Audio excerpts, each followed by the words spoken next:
Con trai, nhà chúng ta nghèo, con ở bên ngoài làm việc chăm chỉ, đừng thấy hơi cực khổ đã muốn nghỉ việc, lãnh đạo mắng con cũng vì tốt cho con. Cha mẹ ở đầu dây bên kia tận tình khuyên bảo nói. Lúc ấy Trương Dịch bất đắc dĩ cười khổ. Lại là những lời này, lại là nhà chúng ta nghèo. Từ nhỏ đến lớn, cha mẹ luôn nói như thế bên tai hắn, tựa như sợ hắn không biết mình là dân quê trời sinh đã nghèo hèn. Sống hơn 20 năm, những lời này vẫn giống như ma chú ảnh hưởng đến hắn, khiến hắn từ nhỏ đến lớn đều vô cùng tiết kiệm, hiện tại mua gói mì ăn liền cũng phải chờ hoạt động giảm giá. Nhưng là lúc này đây, cha mẹ vẫn như trước, dùng những lời này để khuyên hắn, thật sự khiến trái tim Trương Dịch rét run. Bởi vì hắn không thể chịu nổi công ty này nữa. Tiền lương thấp không có gì, chế độ làm việc 996, thậm chí thường xuyên cả tháng không nghỉ cũng có thể chấp nhận. Hắn còn trẻ, có thể chịu khổ mà phấn đấu, chỉ cần sự trả giá này có hồi báo là được. Nhưng lãnh đạo của hắn vốn không coi hắn là người. Động một chút là vênh váo tự đắc mắng hắn là phế vật, nói hắn là một kẻ nông thôn không có kiến thức, cả đời cũng không có tiền đồ. Trương Dịch cắn răng làm ở công ty này 2 năm, vì vừa mới tốt nghiệp không có kinh nghiệm làm việc, nên mới kiên trì ở lại. Vốn nghĩ thời gian lâu dài, năng lực làm việc của mình sẽ được lãnh đạo công nhận. Chỉ cần cụp đuôi làm người, thái độ thành thật nghe lời nhất định có thể khiến lãnh đạo để mắt đến. Ai ngờ tất cả đều là ảo giác, nhẫn nhịn chỉ làm cho cẩu lãnh đạo càng thêm coi thường chính mình mà thôi. Nhưng không ngờ rằng ngay khi hắn lấy hết can đảm để từ chức, hy vọng có thể nhận được chút ủng hộ từ cha mẹ, lại nghe được những lời như vậy. Tiểu Dịch à, trong nhà chúng ta rất khó khăn. Năm ngoái chúng ta xây nhà còn nợ người ta mấy chục vạn, ba mẹ con bình thường ngay cả thịt cũng không nỡ ăn, con không thể làm bậy ngay lúc này được. Con cúp máy đây. Hai, mẹ còn chưa nói xong đâu, cái thằng nhỏ này. Tút tút tút. Trương Dịch trực tiếp cúp điện thoại, bởi vì hắn sợ nói tiếp mình sẽ nổi giận với cha mẹ. Xoa xoa vành mắt thâm quầng do thức đêm tăng ca, Trương Dịch tâm phiền ý loạn, chỉ có thể trở về tiếp tục làm việc. Lúc hắn vội vàng báo cáo, cửa phòng làm việc bỗng nhiên bị đẩy ra. Một gã đàn ông trung niên mập mạp chỉ cao 1m6 vác cái bụng bia tiến ra. Thoải mái nhàn nhã bưng ly cà phê, dùng giọng điệu vênh váo mà nói, tối nay tăng ca, viết phương án hạng mục này cho tôi. Bốp, một xấp văn kiện thật dày bị ném tới trên bàn Trương Dịch. Những thứ này vốn đều là công việc của lão sếp chó kia, nhưng lão đã quen sai bảo Trương Dịch như nô lệ, việc gì cũng ném cho hắn. Lần này, lão bảo Trương Dịch tăng ca, bản thân lại không biết đến nơi nào hưởng thụ. Sau khi hạng mục có thành quả, phần thưởng phía trên đều là của lão. Trương Dịch hít sâu một hơi, nhịn xuống cảm xúc muốn đấm cho lão một quyền, nhưng vẫn cố gắng bày ra khuôn mặt tươi cười nhìn về phía lãnh đạo của mình. Anh Cẩu, không phải em đã xin anh nghỉ rồi sao? Tối nay em muốn mừng sinh nhật với bạn gái, anh xem. Bỗng nhiên quản lý Cẩu biến sắc, đanh giọng nói, là chuyện của cậu quan trọng hay là chuyện của công ty quan trọng? Dự án này ngày mai cấp trên sẽ xem xét, hôm nay nhất định phải làm cho xong. Trong lòng Trương Dịch bốc hỏa khó đè nén, quản lý Cẩu, tháng này tôi đã liên tục tăng ca 3 tuần không nghỉ ngày nào. Hôm nay tôi chỉ muốn về sớm một tối, đón sinh nhật cùng bạn gái chắc không quá phận đâu nhỉ. Quản lý Cẩu hừ lạnh một tiếng, cậu không nghỉ thì trách ai được, là do năng lực của cậu không đủ, tự nguyện tăng ca đấy. Tôi chẳng có thời gian nói nhảm với cậu, sáng mai tôi muốn nhìn thấy phương án đặt trên bàn tôi. Trong ánh mắt quản lý Cẩu tràn đầy vẻ khinh miệt, vốn không thèm để ý tới lời nói của Trương Dịch. Lão sinh ra và lớn lên ở Thiên Hải, mà Trương Dịch chỉ là một người làm công ở nông thôn. Từ lần đầu tiên nhìn thấy Trương Dịch đến công ty quản lý Cẩu đã không thích hắn, trung thực quê mùa, không biết lấy lòng lão. Bực mình nhất vẫn là vẻ ngoài đẹp trai chướng mắt kia, khiến quản lý Cẩu vừa lùn vừa béo rất ghen tị, vì thế mới luôn chèn ép hắn. Trương Dịch vốn chịu đựng không muốn tức giận, nhưng hắn thấy được sự khinh miệt không chút che giấu trong ánh mắt của quản lý Cẩu, giống như nhìn rác rưởi, rốt cuộc không kiềm chế được ngọn lửa trong lòng nữa. Sự sụp đổ của người lớn chỉ trong một khoảnh khắc. Chết tiệt, nghĩ rằng tôi dễ chà đạp vậy sao? Hắn mạnh mẽ đứng lên, thân cao 1m8 đứng trước mặt quản lý Cẩu, còn cao hơn lão một cái đầu. Quản lý Cẩu lập tức lui lại vài bước, cà phê trong tay sánh ra rơi xuống quần. Trương Dịch, cậu muốn làm gì?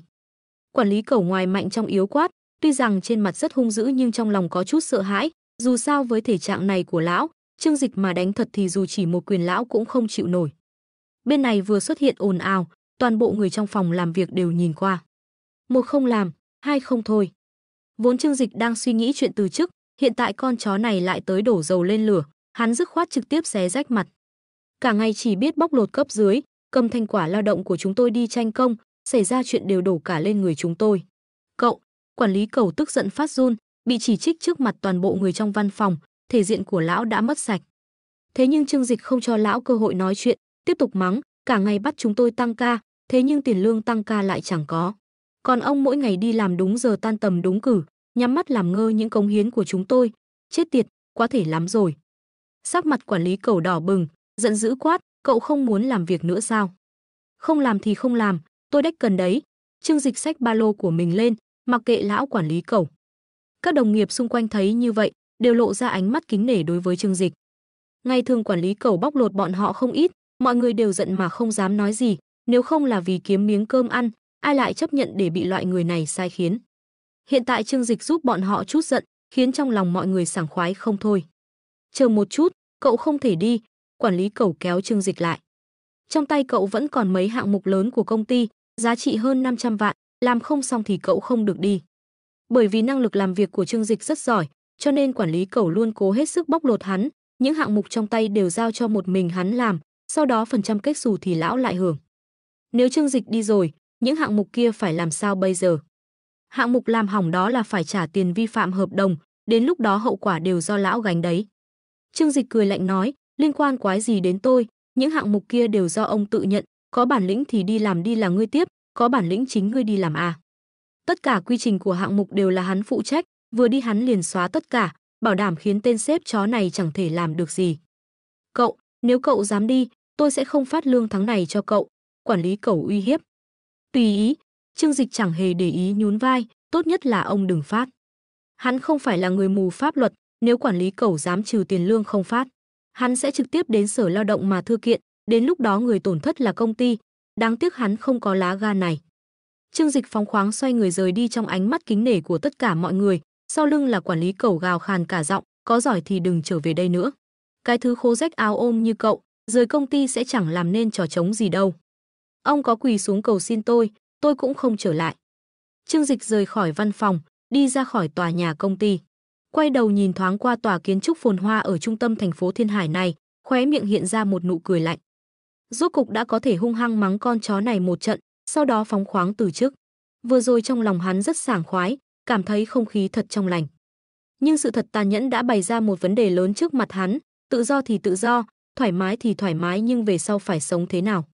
Trương Dịch mở điện thoại di động ra nhìn thoáng qua tiền trong tài khoản, số dư bên trong còn hơn 1 vạn. Thuê phòng ở Thiên Hải một tháng phải hơn 3.000, đó là chưa kể đến các chi phí sinh hoạt khác cũng phải hơn mấy ngàn. Nhất là hiện tại Trương Dịch có bạn gái, cũng không thể để phụ nữ kiếm tiền nuôi mình chứ. Nhớ tới bạn gái của mình, khóe miệng hắn mới lộ ra một nụ cười hạnh phúc. Trần Hiểu Lệ là bạn học thời đại học của hắn, khi đó hắn là học sinh đẹp trai nhất trong trường, Trần Hiểu Lệ là hoa khôi trường, hai người yêu nhau được công nhận là một đôi thần tiên quyến lữ. Sau khi tốt nghiệp bọn họ đều làm việc ở thành phố Thiên Hải, ở cùng một chỗ. Hôm nay nghỉ việc, hắn vô cùng thoải mái, muốn kể cho Hiểu Lệ nghe ngay, sẵn tiện thương lượng một chút chuyện sau này. Vì thế hắn bấm số điện thoại của Trần Hiểu Lệ. Qua một hồi lâu, bên kia mới truyền đến giọng nói của Trần Hiểu Lệ. Alo, Trương Dịch, sao lúc này lại gọi cho em? Hiểu Lệ, anh từ chức, công ty chó này quá tệ, anh không hầu chúng nữa. Cái gì? Anh từ chức rồi sao?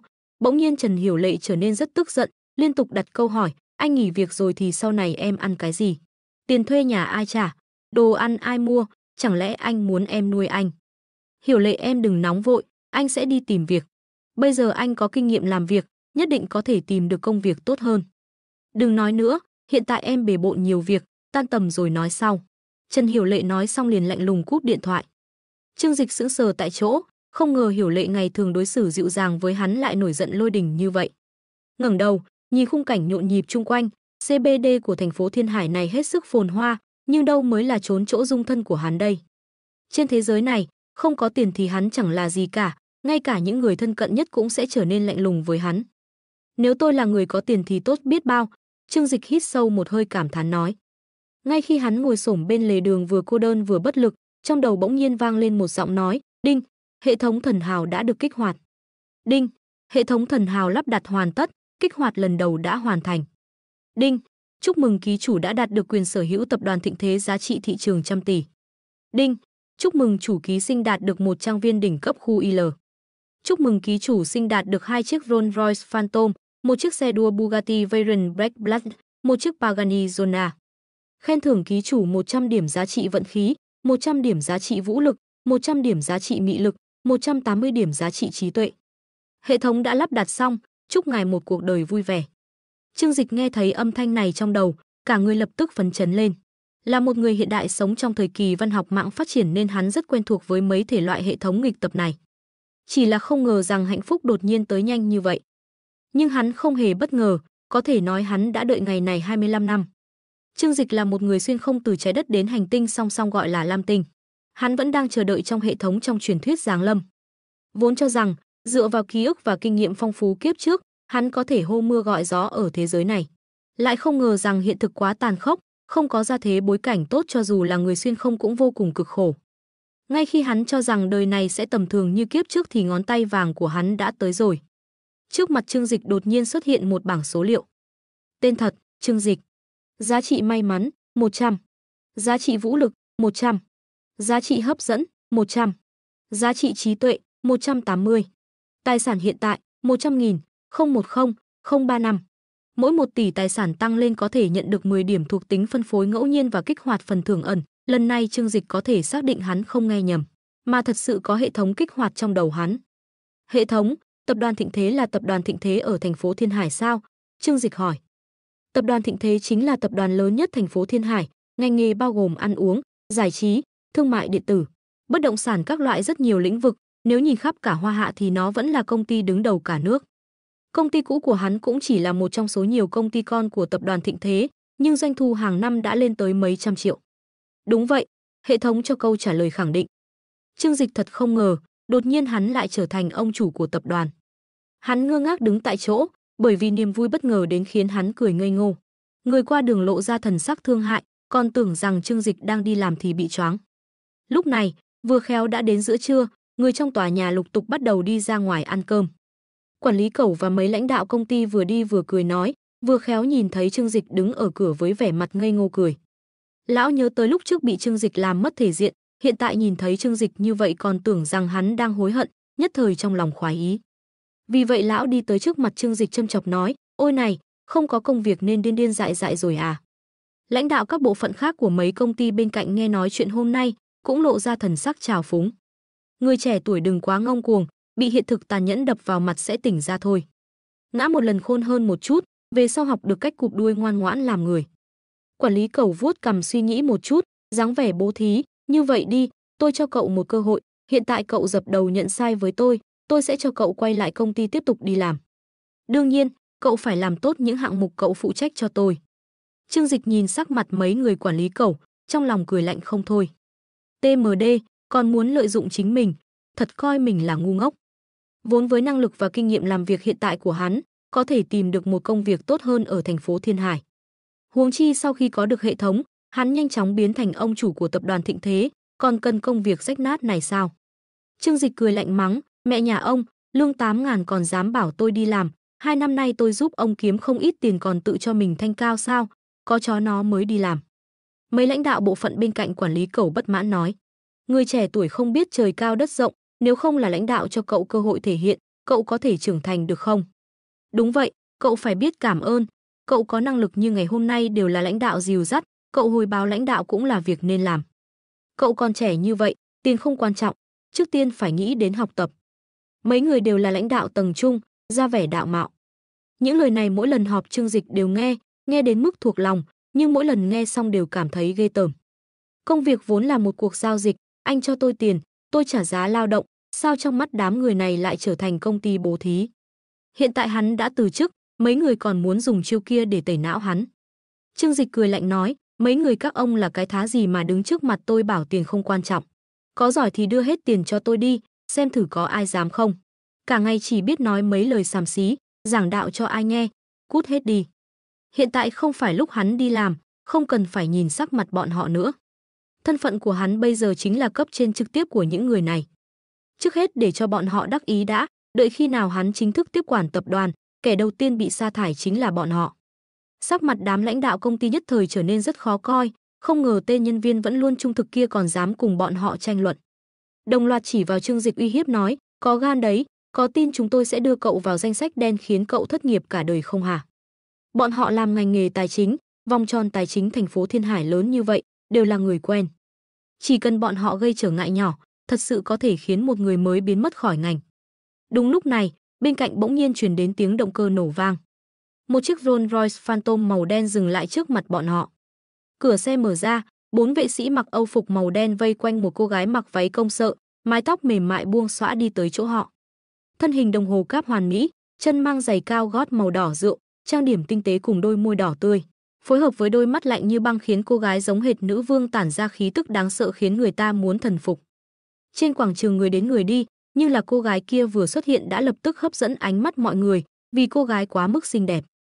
Cô gái ấy thật xinh đẹp, nếu cô ấy có thể làm bạn gái tôi chấp nhận sống ít đi 2 năm.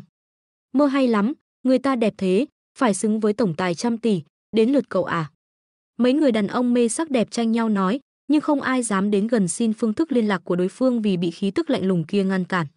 Đám người quản lý cẩu thấy cô gái, trong mắt cũng lộ ra vẻ khiếp sợ, không để ý tới Trương Dịch, vội vàng ra vẻ lấy lòng chạy tới.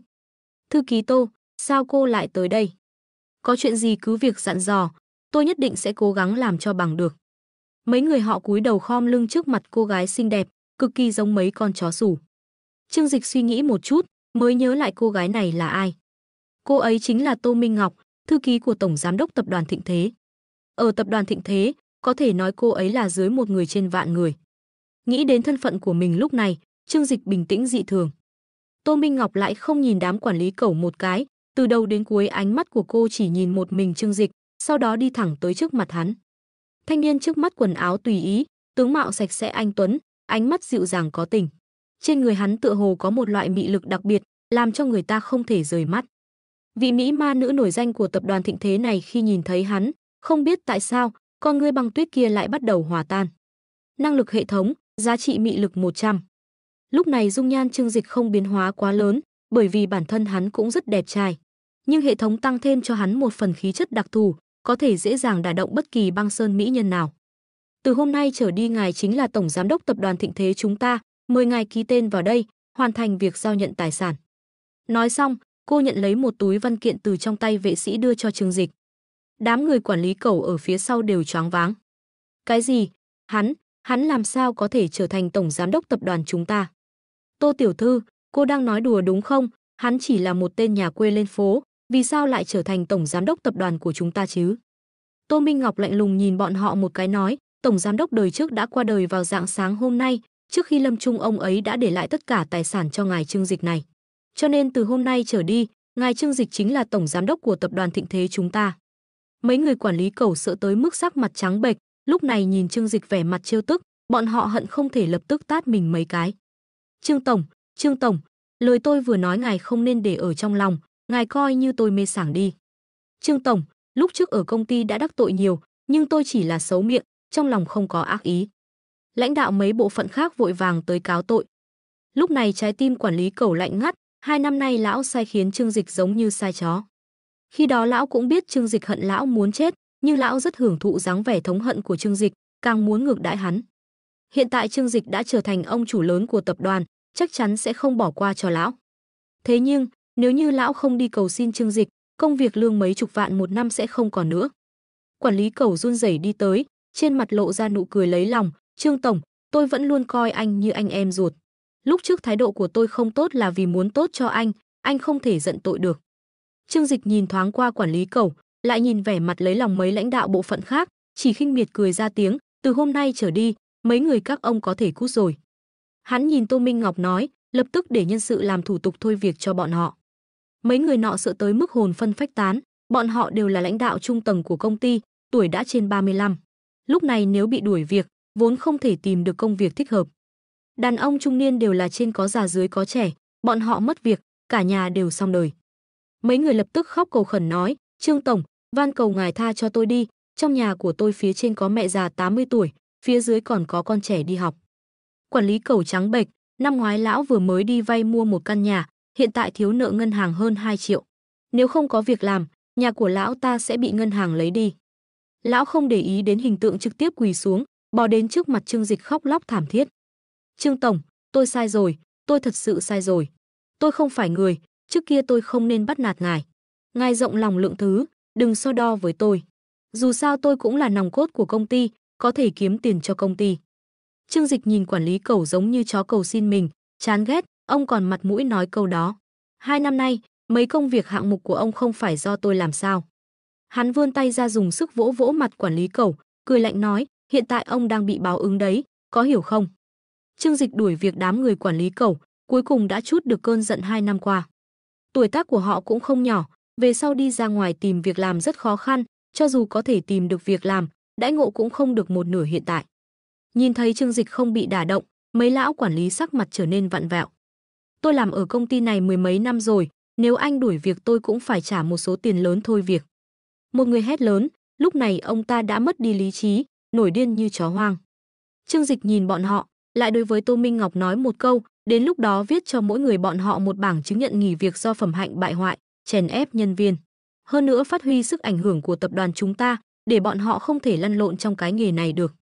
Tập đoàn Thịnh Thế là tập đoàn số 1 thành phố Thiên Hải, là lão đại đứng đầu ngành. Chỉ cần sau khi bị bọn họ đánh dấu, sẽ không có bất kỳ công ty nào dám tuyển dụng bọn họ. Mấy người quản lý Cẩu luống cuống, bởi vậy, cuộc sống của bọn họ tiêu tùng rồi. Anh nói bậy, tôi muốn đi kiện anh tội phỉ báng. Trương Dịch nở nụ cười, khuôn mặt rực rỡ như ánh mặt trời, từ sâu trong đáy mắt toát ra sự căm hận sâu sắc với bọn họ.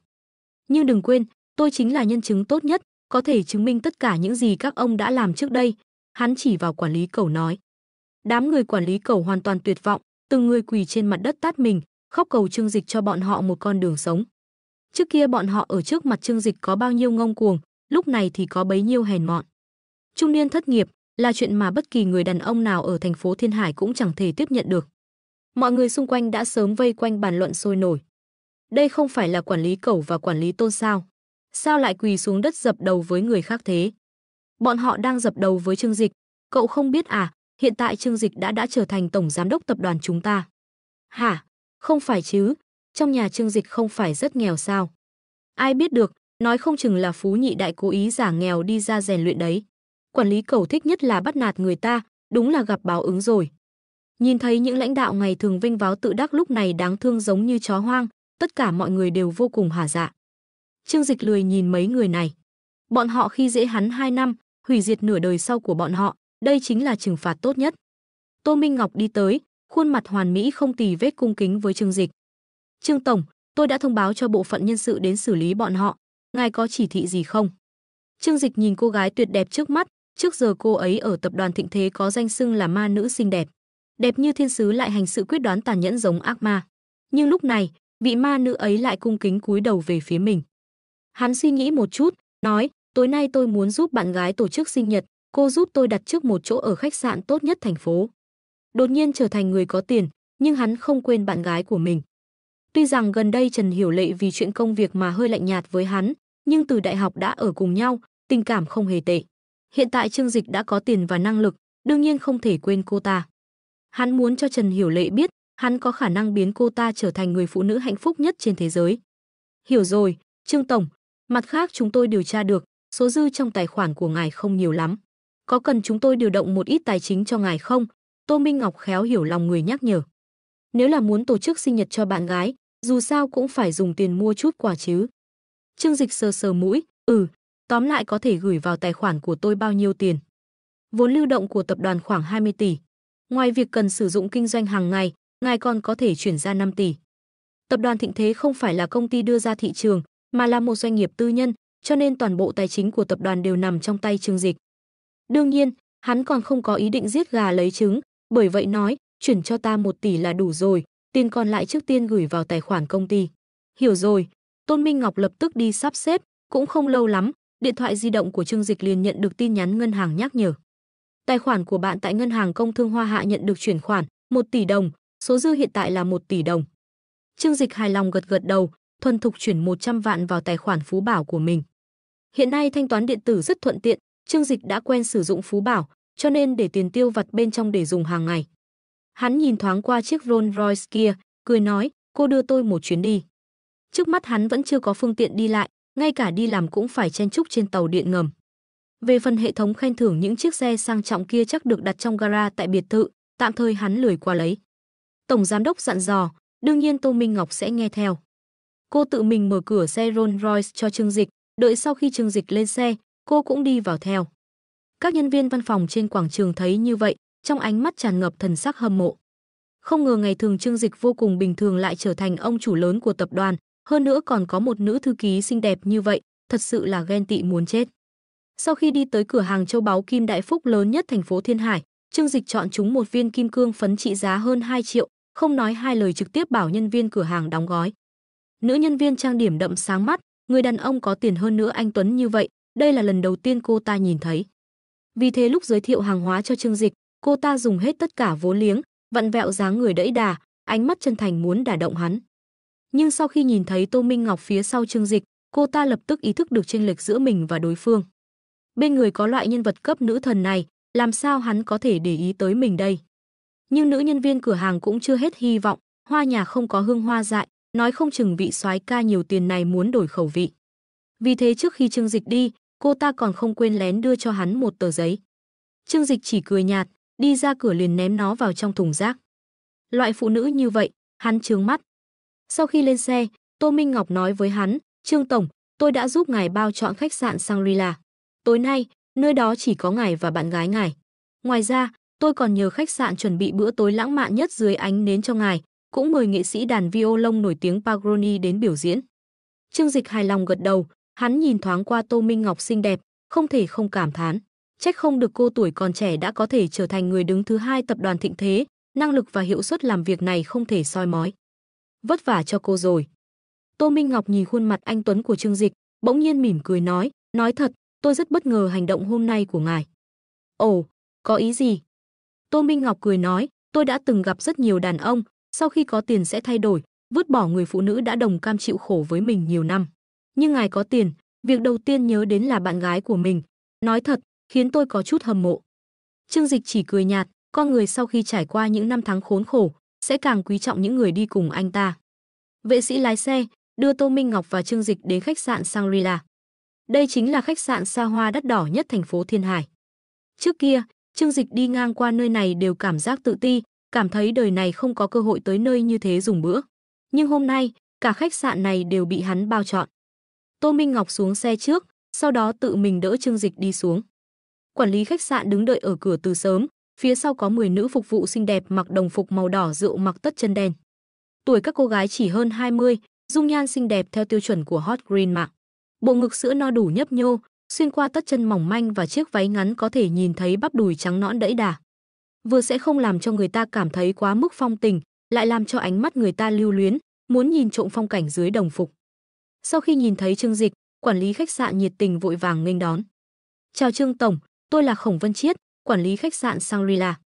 10 nữ phục vụ trẻ tuổi phía sau cũng hô theo, Trương Tổng, hoan nghênh ngài đến với Shangri-La. Âm thanh ngọt ngào như là uống mật, Trương Dịch nhìn lướt qua sau đó cảm khái, nhân viên phục vụ của khách sạn 5 sao, người nào cũng xinh đẹp hơn người. Khổng Vân Chiết vừa bắt tay Trương Dịch, vừa đánh giá Trương Dịch. Lúc này Trương Dịch chưa kịp thay quần áo, trên người còn mặc bộ quần áo công sở bình thường kia, thoạt nhìn vô cùng mộc mạc. Khổng Vân Chiết không khỏi cảm khái trong lòng, hiện tại người giàu có tiền đều ăn mặc khiêm tốn như vậy sao? Bộ quần áo này ít nhất cũng phải mấy chục vạn một bộ, nhìn qua lại giống như hàng vỉa hè. Có đánh chết hắn ta cũng không tin tổng giám đốc tập đoàn Thịnh Thế sẽ mặc một bộ quần áo mấy chục đồng. Trương Dịch nhìn thấy Khổng Vân Chiết một thân Âu phục hàng hiệu, tóc cũng dùng dầu gội chải chỉnh tề, dáng vẻ nhất thời cũng có chút xấu hổ. Hắn đến vội vàng, cũng quên đi mua một bộ quần áo tốt một chút, nhưng chỉ ăn một bữa cơm với bạn gái của mình, bộ quần áo này là do cô ta mua cho hắn, mặc như thế sẽ khiến hắn có vẻ hoài niệm, nên không cần thay đổi. Tiệc tối hôm nay làm phiền anh rồi, Trương Dịch khách khí nói. Quản lý Khổng sợ hãi, liên tục nói, không phiền toái, có thể phục vụ cho Trương Tổng là vinh hạnh của khách sạn chúng tôi. Hắn vội vàng mời Trương Dịch vào trong khách sạn, một đám nữ phục vụ vây quanh ở phía sau, cố gắng triển lãm dáng người cùng nụ cười ngọt ngào của mình, tựa hồ như đang chờ mong Trương Dịch để mắt đến. Những cô gái này đều biết Trương Dịch là tổng giám đốc tập đoàn Thịnh Thế lớn nhất thành phố Thiên Hải, nếu có thể xảy ra mối quan hệ gì đó với người có thân phận này, vậy các cô sẽ lời to. Nhưng Trương Dịch cũng không phải là người mới bước vào xã hội. Nữ nhân viên phục vụ khách sạn có mưu tính gì, hắn biết rất rõ. Chơi đùa mập mờ còn chưa đủ, nếu thật sự xảy ra chuyện gì đó để lại hậu quả nghiêm trọng, e rằng sẽ gặp phiền toái rất lớn. Trong khách sạn xa hoa, lúc này đã hoàn toàn trống không, mỗi một bàn đều bày hoa hồng. Trong không khí tràn ngập một loại mùi thơm nhàn nhạt, là hương liệu định chế cao cấp nhất, sau khi ngửi liền làm cho người ta vui vẻ thoải mái. Phía trước nhà hàng còn có một sân khấu, một dàn nhạc giao hưởng cao cấp do nước ngoài mời tới đang diễn tấu nhạc khúc tao nhã. Trang trí nội thất vốn là hạng nhất thế giới, chỉ cần trang trí thêm một chút, tràn ngập hương vị lãng mạn. Trương Dịch cực kỳ hài lòng, đây là lần đầu tiên hắn tới một nơi cao cấp như vậy ăn cơm. Vừa nghĩ tới dáng vẻ hưng phấn của Hiểu Lệ, hắn liền mỉm cười. Hắn lấy điện thoại di động ra gửi tin nhắn cho Trần Hiểu Lệ, nói cho cô ta biết tối nay tới nơi này ăn cơm. Tô Minh Ngọc cung kính nói, Trương Tổng, tôi sẽ ở bên ngoài đợi lệnh, ngài có gì dặn dò có thể gọi tôi tới bất cứ lúc nào. Trương Dịch gật gật đầu, nhìn nữ cấp dưới có khả năng này cực kỳ hài lòng. Hôm nay vất vả cho cô rồi, lần sau tôi mời cô ăn cơm. Tô Minh Ngọc ngẩng đầu nhìn Trương Dịch khẽ mỉm cười, dung nhan vốn xinh đẹp như núi băng của cô, lúc này càng thêm mê người, khiến Trương Dịch ngẩn người. Vậy tôi chờ ngài, cô ấy nói xong, xoay người chậm rãi rời đi. Trương Dịch ngồi trong nhà hàng to như vậy, bên tai nghe nhạc giao hưởng của dàn nhạc đẳng cấp thế giới diễn tấu tại hiện trường, bên cạnh 10 nhân viên phục vụ trẻ tuổi xinh đẹp đứng chờ hắn dặn dò. Khóe miệng của hắn hơi cong lên, lần đầu tiên trong đời cảm giác thoải mái thích ý như thế. Một lát sau, quản lý Khổng dẫn người đẩy một chiếc xe đi tới, phía trên đặt một thùng đá, bên trong là một chai rượu vang đỏ viết bằng tiếng Pháp. Quản lý Khổng cười giới thiệu, Trương Tổng, đây là rượu vang Petrus Pomerol 30 năm vô cùng quý giá của khách sạn chúng tôi, nay tặng cho ngài và bạn gái ngài thưởng thức. Trương Dịch nghe vậy nở nụ cười, đưa tay lấy rượu vang đỏ từ trong thùng đá ra. Hắn có chút hiểu biết về rượu vang đỏ, tuy rằng không tính rất hiểu nghề, nhưng mấy nhãn hiệu lớn cũng có nghe qua. Petrus Pomerol là một trong những loại rượu vang đỏ tốt nhất thế giới, tuyệt đối không hề thua kém Lafite Rothschild. Nhìn nhãn rượu có chút phai màu và nút chai rõ ràng đã để rất lâu, hắn ngẩng đầu nói với quản lý Khổng, cảm ơn. Không dám, không dám, việc làm ăn của khách sạn chúng tôi còn dựa vào ngài chiếu cố nhiều hơn. Trương Dịch nghe vậy, trong đầu nhanh chóng hiện lên một ít ký ức quá khứ. Hắn đột nhiên nhớ tới, khu đất này cũng là sản nghiệp của tập đoàn Thịnh Thế. Khó trách Tô Minh Ngọc dễ dàng bao chọn cả khách sạn như vậy.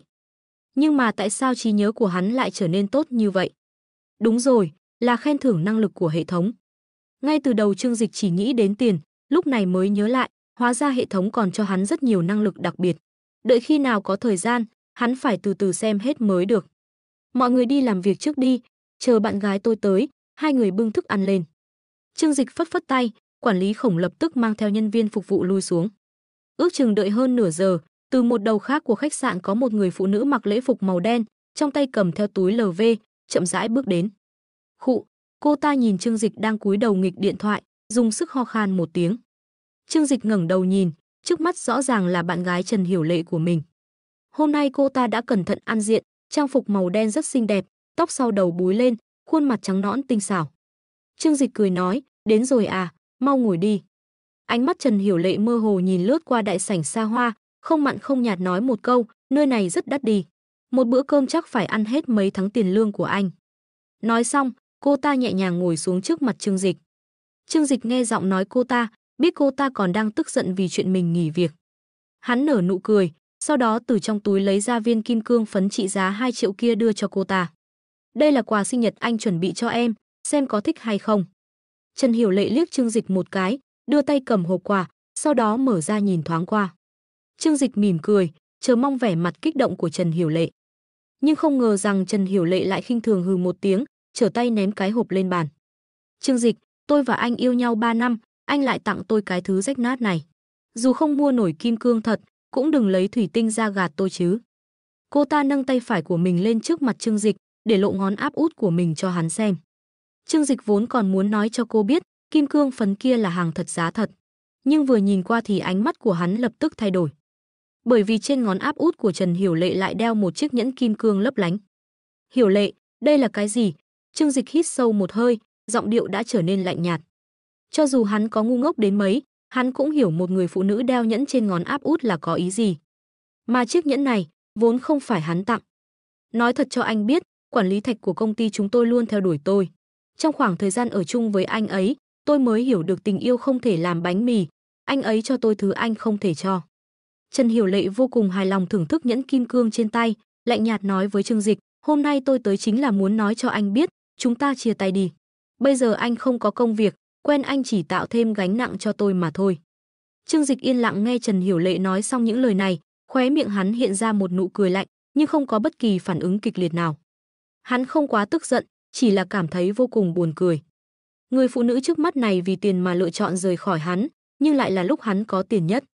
Hắn cầm lấy dao nĩa trong tay, bắt đầu chậm rãi cắt miếng thịt bò Kobe đắt tiền. Chúng ta ở Thiên Hải 2 năm, trong 2 năm này, tiền thuê nhà, điện nước và đồ ăn đều do tôi trả tiền. Ngoại trừ cái này, mỗi khi có ngày lễ gì đó, quà lớn quà nhỏ tôi đều đặn đầy đủ. Tôi vốn cho rằng cô yêu tôi, vì thế mới nguyện lòng tiêu số tiền này cho cô. Nhưng không ngờ tôi vừa mất việc thì cô đã lập tức theo người khác. Hắn ngẩng đầu nhìn Trần Hiểu Lệ, vẻ mặt như cười như không. Trần Hiểu Lệ nâng cằm lên nói, trước kia là tôi ngây thơ, cảm thấy anh đẹp trai mới hẹn hò với anh. Nhưng bây giờ tôi mới hiểu được, đàn ông quan trọng nhất là phải có tiền. Không có tiền anh chẳng cho tôi được gì cả. Cô chỉ vào chiếc nhẫn trên tay nói với Trương Dịch, anh xem, đây là kim cương Nam Phi, một viên cần 15 vạn, anh nhịn ăn nhịn uống 1 năm cũng không kiếm được nhiều tiền như vậy. Người ta nói mua liền mua cho tôi, mà anh lại lấy loại nhẫn thủy tinh này đến lừa gạt tôi, bây giờ đã biết vì sao tôi phải chia tay với anh rồi chứ. Cô ta tỏ vẻ không sao nhún vai, về phần số tiền anh tiêu cho tôi, coi như là phí tổn thất thanh xuân cho tôi vậy. Cô ta nói xong liền ôm cánh tay tựa vào ghế, dường như muốn chờ xem bộ dáng tức giận phát cuồng của Trương Dịch. Thế nhưng, trên mặt Trương Dịch không hề tức giận, chỉ vừa ăn thịt bò bít tết, vừa gật đầu. Được, không thành vấn đề. Hắn mỉm cười, dù sao 2 năm nay cô theo tôi không dễ dàng gì, cho dù ra ngoài tìm gái giá cũng tương đương, vậy tôi cũng chẳng thiệt thòi. Trần Hiểu Lệ nhan sắc và dáng người đều không tệ, 2 năm nay dưới sự dạy dỗ của hắn kỹ thuật cũng càng ngày càng tốt.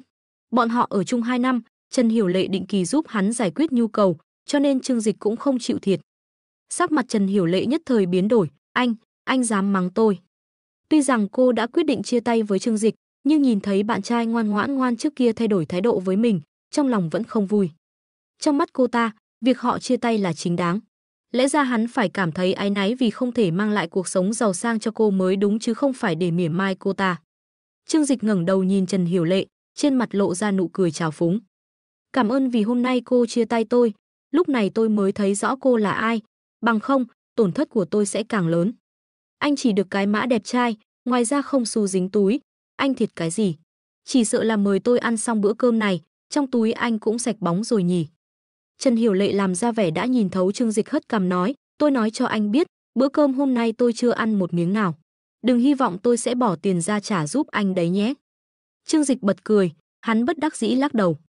Khó trách cả một miếng cũng chẳng chịu ăn. Hắn hoàn toàn chết tâm với Trần Hiểu Lệ, nhưng trong lòng cũng không quá bi thương. Lúc trước ở trong trường học hắn là giáo thảo, là Trần Hiểu Lệ mặt dày mày dạn đuổi theo hắn. Hắn cũng là cảm thấy Trần Hiểu Lệ xinh đẹp, hơn nữa vì điều kiện của mình cũng không nên quá soi mói, tìm một người kém không nhiều lắm là xong. Dùng lời của ba mẹ hắn mà nói, trong nhà bọn họ nghèo, cái gì có thể chấp nhận là được, không cần quá soi mói.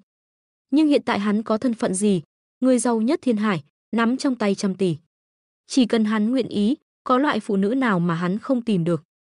Đúng lúc này, từ lối đi nhỏ bên kia có một người trung niên mặc âu phục hàng hiệu đi tới.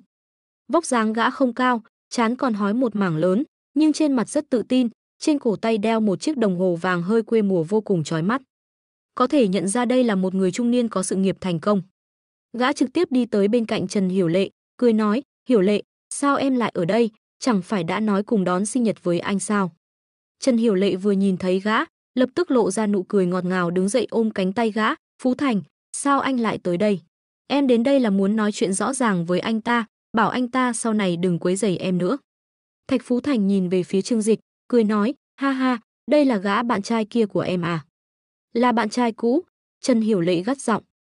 Thạch Phú Thành lắc đầu, cười nói với Trương Dịch, cảm ơn cậu đã giúp tôi chăm sóc Hiểu Lệ 2 năm qua. Sau này chuyện của em ấy không cần cậu quan tâm, tôi sẽ chăm sóc em ấy thật tốt. Trương Dịch nhìn Thạch Phú Thành, tính theo tuổi chắc chẳng kém ba Trần Hiểu Lệ là mấy. Thì ra là ông. Hắn mỉm cười, Thạch Phú Thành là một quản lý trung tầng của tập đoàn Thịnh Thế. Lúc trước công việc này của Trần Hiểu Lệ là do Trương Dịch mất rất nhiều sức lực nhờ vào quan hệ mà tìm được. Kết quả không ngờ rằng cô làm việc với Thạch Phú Thành chưa đến 3 tháng đã rơi vào tay giặc. Trương Dịch, chắc giờ anh đã hết hy vọng rồi nhỉ? Nếu so với Phú Thành, anh chẳng là cái thá gì cả, Trần Hiểu Lệ nói với Trương Dịch. Thạch Phú Thành cười nhạt, dạy dỗ Trương Dịch, Tiểu Trương, làm người từng trải tôi nhất định phải nói với cậu 2 câu. Một người đàn ông nếu như không thể cho người phụ nữ của mình cuộc sống giàu có, vậy thì không xứng có được người phụ nữ kia. Đàn ông không thể nghèo, cậu hiểu không? Về sau cố gắng mà kiếm tiền, đi tìm một người phụ nữ phù hợp với thân phận địa vị của cậu mới là hợp lý. Phụ nữ như Hiểu Lệ, cậu không xứng. Trương Dịch cười híp mắt nhìn đôi cẩu nam nữ trước mắt, ông nói rất có lý, đàn ông nhất định không thể nghèo, nhưng mà ông có rất nhiều tiền sao? Thạch Phú Thành giống như nghe được chuyện cười gì đó, ha ha phá lên cười. Gã ta chỉ vào mũi mình nói, tôi là ai, quản lý bộ phận marketing của tập đoàn Thịnh Thế, lương 1 500 vạn, cậu nói xem tôi có tiền hay không. Trương Dịch cười nhạt, lấy điện thoại ra gọi cho Tô Minh Ngọc, Minh Ngọc, cô lại đây một chút. Trần Hiểu Lệ nhìn thấy bộ dáng bình tĩnh của Trương Dịch, trong lòng có chút khó chịu, vốn còn muốn nhìn thấy hắn vì cô ta mà thương tâm tuyệt vọng, sau đó khóc lóc túm quần áo của cô ta không cho cô ta đi. Hừ, Phú Thành, chúng ta đi ăn cơm đi, không phải đã nói hôm nay sẽ mừng sinh nhật em sao? Anh xem, quần áo của em hôm nay đẹp không? Thạch Phú Thành vừa định nói gì đó, ánh mắt lại vô tình rơi vào viên kim cương màu hồng to bằng quả trứng bồ câu trên bàn, lập tức không rời đi được. Đây là kim cương sang la ping, một viên lớn như vậy ư? Trần Hiểu Lệ khinh thường nói, không cần nhìn, giả, anh ta còn muốn dùng thứ này lừa gạt em đấy. Thạch Phú Thành không nói gì, đưa tay cầm nó lên, bộ phận gã phụ trách kinh doanh châu báu, nên rất quen thuộc với khối kim cương này. Sau khi xem xong, gã kinh ngạc nói, đây là đồ cậu ta tặng em. Là đồ thật đó, một viên lớn như vậy phải có giá ít nhất 2 triệu. Trần Hiểu Lệ không thể tin được, anh nhìn kỹ xem, anh ta làm gì có tiền mà mua đồ đắt như vậy chứ. Không sai đâu, anh dám định bảo thạch 10 mấy năm, đây tuyệt đối là hàng thật, không, phải nói là hàng thượng phẩm. Trương Dịch vươn tay đoạt viên kim cương màu hồng về, sau đó bốp một tiếng khép nắp lại ném qua một bên. Trong ánh mắt lưu luyến của Trần Hiểu Lệ, hắn lạnh nhạt nói, ai nói tôi muốn tặng cho cô ta là cái thá gì? Thấy Trương Dịch thu viên kim cương màu hồng kia về, trong ánh mắt Trần Hiểu Lệ nhất thời lộ ra ánh mắt lưu luyến. Lúc này cô ta cực kỳ hối hận, vì sao vừa rồi lúc Trương Dịch đưa cô ta không nhận đồ. Lần đầu tiên cô ta nhìn thấy viên kim cương màu hồng kia, còn tưởng là hàng thủy tinh. Dù sao trên người Trương Dịch vốn không có tiền, cô ta hoàn toàn không ngờ nó là hàng thật. Cho đến khi nghe Thạch Phú Thành nói ra giá trị của viên kim cương phấn kia, cô ta mới hối hận muốn chết. Ực. Cô ta nuốt một ngụm nước miếng, sau đó nhìn về phía Trương Dịch, Trương Dịch, em nghĩ kỹ rồi, quà tặng này em nhận. Dù gì chúng ta đã từng có một đoạn thời gian tốt đẹp mà, em hy vọng giữ nó lại làm kỷ niệm. Trương Dịch ngẩng đầu như cười như không nhìn cô ta, cô là ai? Vì sao tôi phải tặng cho cô chứ? Lúc trước tặng cho cô là vì cô là bạn gái tôi, nhưng hiện tại cô chỉ là một con thối tha lại muốn kim cương của tôi sao? Sắc mặt Trần Hiểu Lệ trở nên phẫn uất, thứ nhất là tức giận thái độ của Trương Dịch đối với mình, thứ hai là tức giận bản thân mắt mù không nhận ra được kim cương trị giá 2 triệu. Anh, thứ này nhất định do anh trộm được, cô ta hổn hển nói. Thạch Phú Thành suy nghĩ một chút, trong ánh mắt lộ ra thần sắc tham lam, cũng mỉm cười nói với Trương Dịch, chú em, cậu không thể mua được đồ đắt như vậy đâu. Lai lịch của thứ này là gì tôi sẽ không nói. Hôm nay cậu đưa đồ cho tôi sẽ không coi như không biết gì cả. Trộm được. Trương Dịch nhịn không được nở nụ cười, hắn chống nạnh trên ghế, ung dung nhìn hai người, các người thật sự nghĩ rằng tôi nghèo rớt mồng tơi sao? Trần Hiểu Lệ ghét bỏ nói, Trương Dịch, anh đừng giả bộ ở đây nữa được không? Anh có tiền hay không tôi còn không rõ sao? Bảo anh mua cho tôi cái túi LV anh cũng bảo tôi chờ hơn nửa năm. Trương Dịch cười bất đắc dĩ lắc đầu, được rồi, tôi không giả bộ, tôi ngả bài, tôi là đại gia trăm tỷ đấy. Thạch Phú Thành và Trần Hiểu Lệ nghe xong, nhất thời ôm bụng cười. Hiểu Lệ, bạn trai cũ của em thật hài hước, đây là chuyện cười buồn cười nhất anh từng nghe. Ha ha ha, đúng vậy, có thể vì mất em nên anh ta mới mắc chứng hoang tưởng. Hai người cười đến mức thắt lưng cũng không thẳng nổi. Trần Hiểu Lệ dùng ánh mắt thương hại giễu cợt nhìn Trương Dịch, ra vẻ thở dài nói, hai, cuộc sống mất đi người như tôi sẽ làm anh khổ sở. Nhưng anh không xứng với tôi, vẫn nên quên tôi đi, tìm một cô gái thích hợp hơn với anh. Trong mắt cô ta, Trương Dịch vì bị cô ta kích thích, cho nên tinh thần thất thường. Bọn họ đang cười, Trương Dịch cũng cười với bọn họ, cười vô cùng vui vẻ. Hắn đã nhìn thấy Tô Minh Ngọc từ cửa khách sạn đi tới, đôi chân thon dài bước từng bước mạnh mẽ, vẻ mặt trong trẻo lại lạnh lùng, vô cùng quyến rũ. Minh Ngọc à, em đến đây một chút. Trương Dịch cười vẫy tay với Tô Minh Ngọc. Trên khuôn mặt lạnh như băng của Tô Minh Ngọc nở rộ một nụ cười sáng lạn, sau đó yên lặng đi tới bên cạnh Trương Dịch. Khi nhìn về phía Thạch Phú Thành và Trần Hiểu Lệ, vẻ mặt lại lập tức trở nên nghiêm túc. Giới thiệu với mọi người một chút, bạn gái mới của tôi Tô Minh Ngọc. Trương Dịch nhàn nhạt nói với hai người. Tô Minh Ngọc hơi nhìn Trương Dịch một cái, sau đó lập tức hiểu được tình huống hiện trường. Hắn cần cô phối hợp diễn một vở kịch với hắn. Vì thế, Tô Minh Ngọc nhiệt tình ôm cánh tay Trương Dịch, mỉm cười nói với Thạch Phú Thành và Trần Hiểu Lệ đang choáng váng, xin chào, tôi là bạn gái của Trương Dịch. Sau khi Trần Hiểu Lệ nhìn thấy Tô Minh Ngọc, ánh mắt rất khiếp sợ. Cô ta vốn cũng là hoa khôi trường, tướng mạo ngọt ngào, nhưng khi so sánh với Tô Minh Ngọc, lại lập tức trở nên vô cùng bình thường. Thân hình đồng hồ cát hoàn mỹ của Tô Minh Ngọc, dung nhan tinh xảo không tì vết và cặp đùi ngọc thon dài mượt mà kia cũng đủ đè ép bất kỳ nữ minh tinh nào. Cô đùa à, tôi mới là bạn gái của Trương Dịch, Trần Hiểu Lệ khó chịu nói. Tuy rằng cô đã chia tay với Trương Dịch, nhưng nhìn thấy bên cạnh hắn có người phụ nữ xinh đẹp như vậy rất khó chịu. Tô Minh Ngọc tươi cười sáng lạ, giống như nghe được chuyện gì thú vị, che miệng cười, ha ha, cô đang nói cái gì vậy? Tôi và Trương Dịch đã quen biết nhau 1 năm hơn. Có điều anh ấy rất xấu xa, rõ ràng rất có tiền, lại thích giả bộ nghèo túng chơi đùa đám con gái ngây thơ. Thật là, cô cũng đừng, thật xin lỗi, tôi không có ý nói như vậy. Nhưng cô cũng không cần quá khổ sở, loại phụ nữ như cô, bên cạnh anh ấy ít nhất cũng có mấy chục người. Tô Minh Ngọc thân thiết ôm cánh tay Trương Dịch, tựa đầu vào vai anh như chim nhỏ nép vào người. Nếu không phải do vóc dáng Trương Dịch đủ cao, chỉ sợ cô ấy còn cao hơn cả Trương Dịch. Trần Hiểu Lệ thay đổi sắc mặt, nhìn về phía Trương Dịch nói, cô ta đang nói bậy. 2 năm nay chúng ta vẫn luôn ở cùng nhau, bên cạnh anh sao có thể có người phụ nữ khác. Cô ta có chút sợ hãi. Vốn tưởng rằng mình bỏ rơi Trương Dịch, trong lòng còn đang kiêu ngạo đắc ý, cho rằng mình cao hơn Trương Dịch một bậc. Nhưng nếu đúng như lời Tô Minh Ngọc nói, đây chẳng phải là mình mới là cái lốp dự phòng kia sao? Trương Dịch nhún vai, tôi chỉ là thường xuyên ngủ ở chỗ cô mà thôi. Chẳng lẽ cô cho rằng mình thật sự là người duy nhất sao? Bởi vì vấn đề công việc, Trương Dịch thường xuyên cũng cần tăng ca suốt đêm hoặc đi công tác, cho nên không ở nhà thường xuyên. Giọng nói của Trần Hiểu Lệ cũng trở nên bén nhọn, tôi không tin, anh đang gạt tôi. Cô ta vừa dứt lời, khóe miệng Tô Minh Ngọc hơi nhếch lên, bỗng nhiên hôn lên mặt Trương Dịch, để lại một dấu hôn xinh đẹp như hoa đào trên má hắn. Như vậy cô đã tin chưa? Tô Minh Ngọc nhìn Trần Hiểu Lệ rồi khiêu khích hỏi. Trương Dịch cũng không ngờ rằng Tô Minh Ngọc diễn sâu như vậy, nhưng được một cô gái xinh đẹp như vậy hôn trộm, hắn cũng không chịu thiệt gì. Trương Hiểu Lệ bối rối, cô ta tức giận đến mức run rẩy cả người, đưa tay chỉ vào hai người mắng, hai người không biết xấu hổ. Trương Dịch cười lạnh nói, tất cả mọi người đều chơi đùa lẫn nhau, hà tất cho là thật. Hiện tại tôi chơi cô chán rồi, cô cũng đã tìm được đối tượng mới, không phải vẹn toàn đôi bên sao.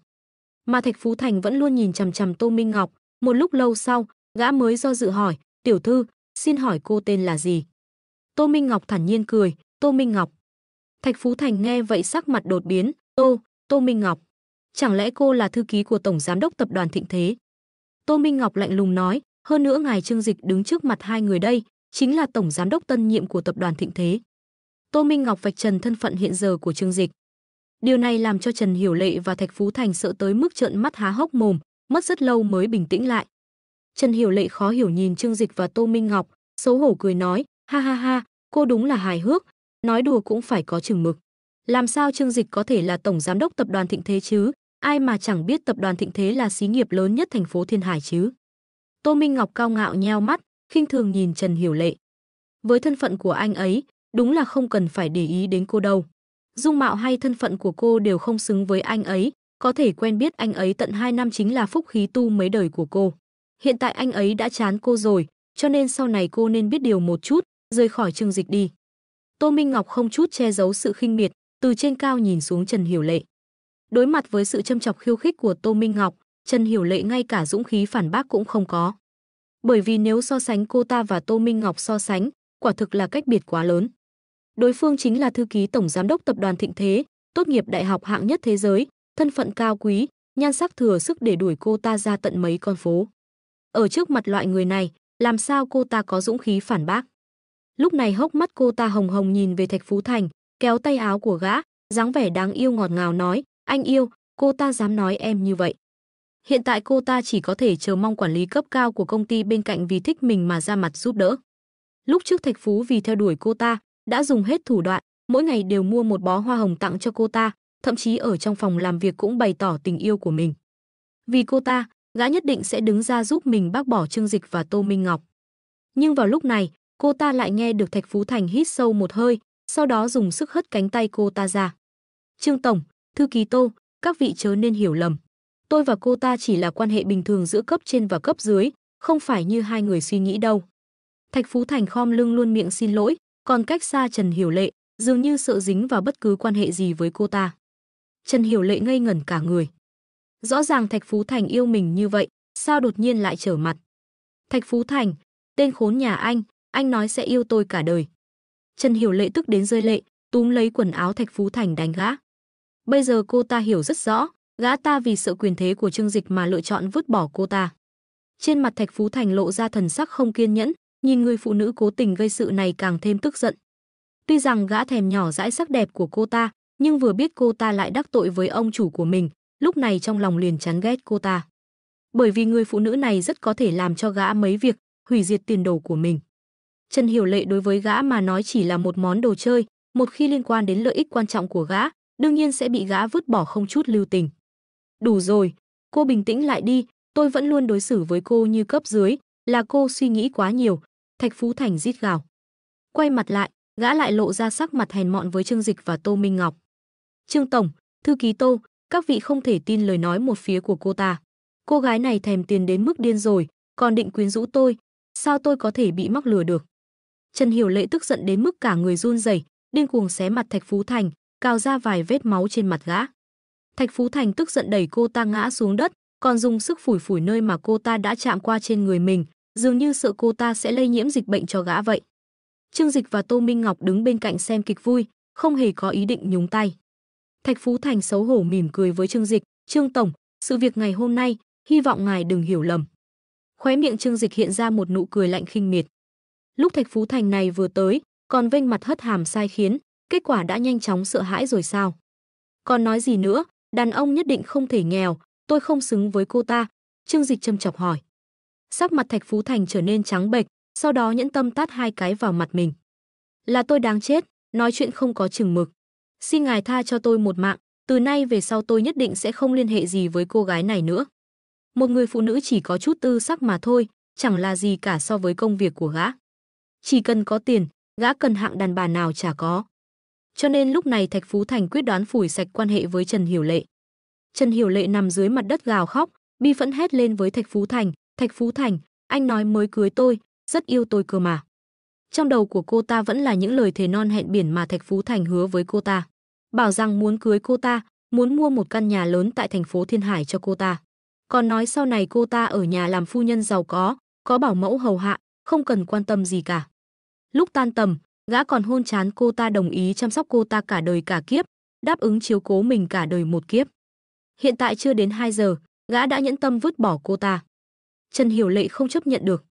Trong lòng cô ta vô cùng hối hận, nếu như cô ta kiên trì đợi bên người Trương Dịch, vậy hiện tại cô ta đã là phu nhân giàu có xã hội thượng lưu ở thành phố Thiên Hải rồi. Thạch Phú Thành lạnh lùng nhìn cô ta, "Cô nói gì vậy? Tôi đã có vợ, đừng nên đùa giỡn như thế được không?" Gã nhìn Trần Hiểu Lệ, trong ánh mắt không chút che giấu khinh bỉ. Ở trong mắt gã, cô gái như Trần Hiểu Lệ chính là dùng để bao dưỡng, giải buồn lúc nhàm chán. Cô ta lại cho rằng gã muốn cưới cho cô ta thiệt, thật sự là đàn bà nguy hiểm. Người có tiền cũng không ngốc, cho dù muốn kết hôn cũng phải biết tìm người có tiền. Chỉ dựa vào dáng vẻ xinh đẹp mà muốn gả vào hào môn, cuối cùng đều trở thành đồ chơi. Anh có vợ, không phải anh đã nói với tôi anh sẽ ly hôn sao? Ha ha ha, con trai tôi mới lên tiểu học, sao tôi có thể ly hôn được? Chẳng qua chỉ chơi đùa với cô thôi, cô còn ảo tưởng thế sao? Trần Hiểu Lệ sửng sốt, sau đó nổi điên đứng lên đánh nhau với Thạch Phú Thành. Trương Dịch xem đến mức say sưa, bộ dáng đôi cẩu nam nữ này thật giống mấy bộ phim truyền hình lúc 8 giờ. Nhưng hắn đã quyết định không rủ sạch quan hệ với Trần Hiểu Lệ, cho nên sau khi nhìn một lát, hắn xoay người đi ra ngoài. Chồng đã có vợ lại dây dưa với nhân viên nữ cấp dưới trong công ty, loại người bại hoại đạo đức này giữ lại cũng là nhiễu loạn bầu không khí. Hắn nói với Tô Minh Ngọc. "Vâng, Trương Tổng." Tô Minh Ngọc khinh miệt nhìn thoáng qua Thạch Phú Thành, loại cặn bã đùa giỡn phụ nữ như vậy, cô ấy cũng rất ghét. Thấy Trương Dịch xoay người muốn rời đi, Trần Hiểu Lệ vội vàng đuổi theo. Trương Dịch, em sai rồi, xin anh tha thứ cho em vẫn luôn yêu anh mà." Cô ta từ phía sau ôm lấy chân Trương Dịch, nước mắt nước mũi tèm lem. Cô ta vừa đánh nhau xé quần xé áo với Thạch Phú Thành, hiện tại đầu tóc rũ rượi, quần áo không chỉnh tề giống như bà điên. Nhưng lúc này cô ta không thể quan tâm nhiều như vậy, vì cô ta biết một khi bỏ lỡ Trương Dịch, cô ta nhất định sẽ hối hận cả đời. Trong lòng cô ta đã mắng mình vô số lần, sao ở bên nhau lâu như vậy cũng không nhìn ra Trương Dịch là một phú hào kia chứ. Chỉ cần làm người phụ nữ của hắn, sau này sẽ trở thành người phụ nữ cao quý nhất thành phố Thiên Hải, hưởng hết vinh hoa phú quý. Trong lòng em chỉ có mình anh, là hắn dụ dỗ em. Hiện tại em mới biết người mình yêu là ai. Em chỉ muốn ở cùng hắn, dùng tiền của hắn để giúp anh. Hu hu, anh xem đi, em đã đau khổ như vậy, anh tha thứ cho em được không? Cô ta nước mắt lưng tròng ngẩng đầu nhìn Trương Dịch, hy vọng hắn nể tình mình đáng thương như vậy mà tha thứ cho cô ta.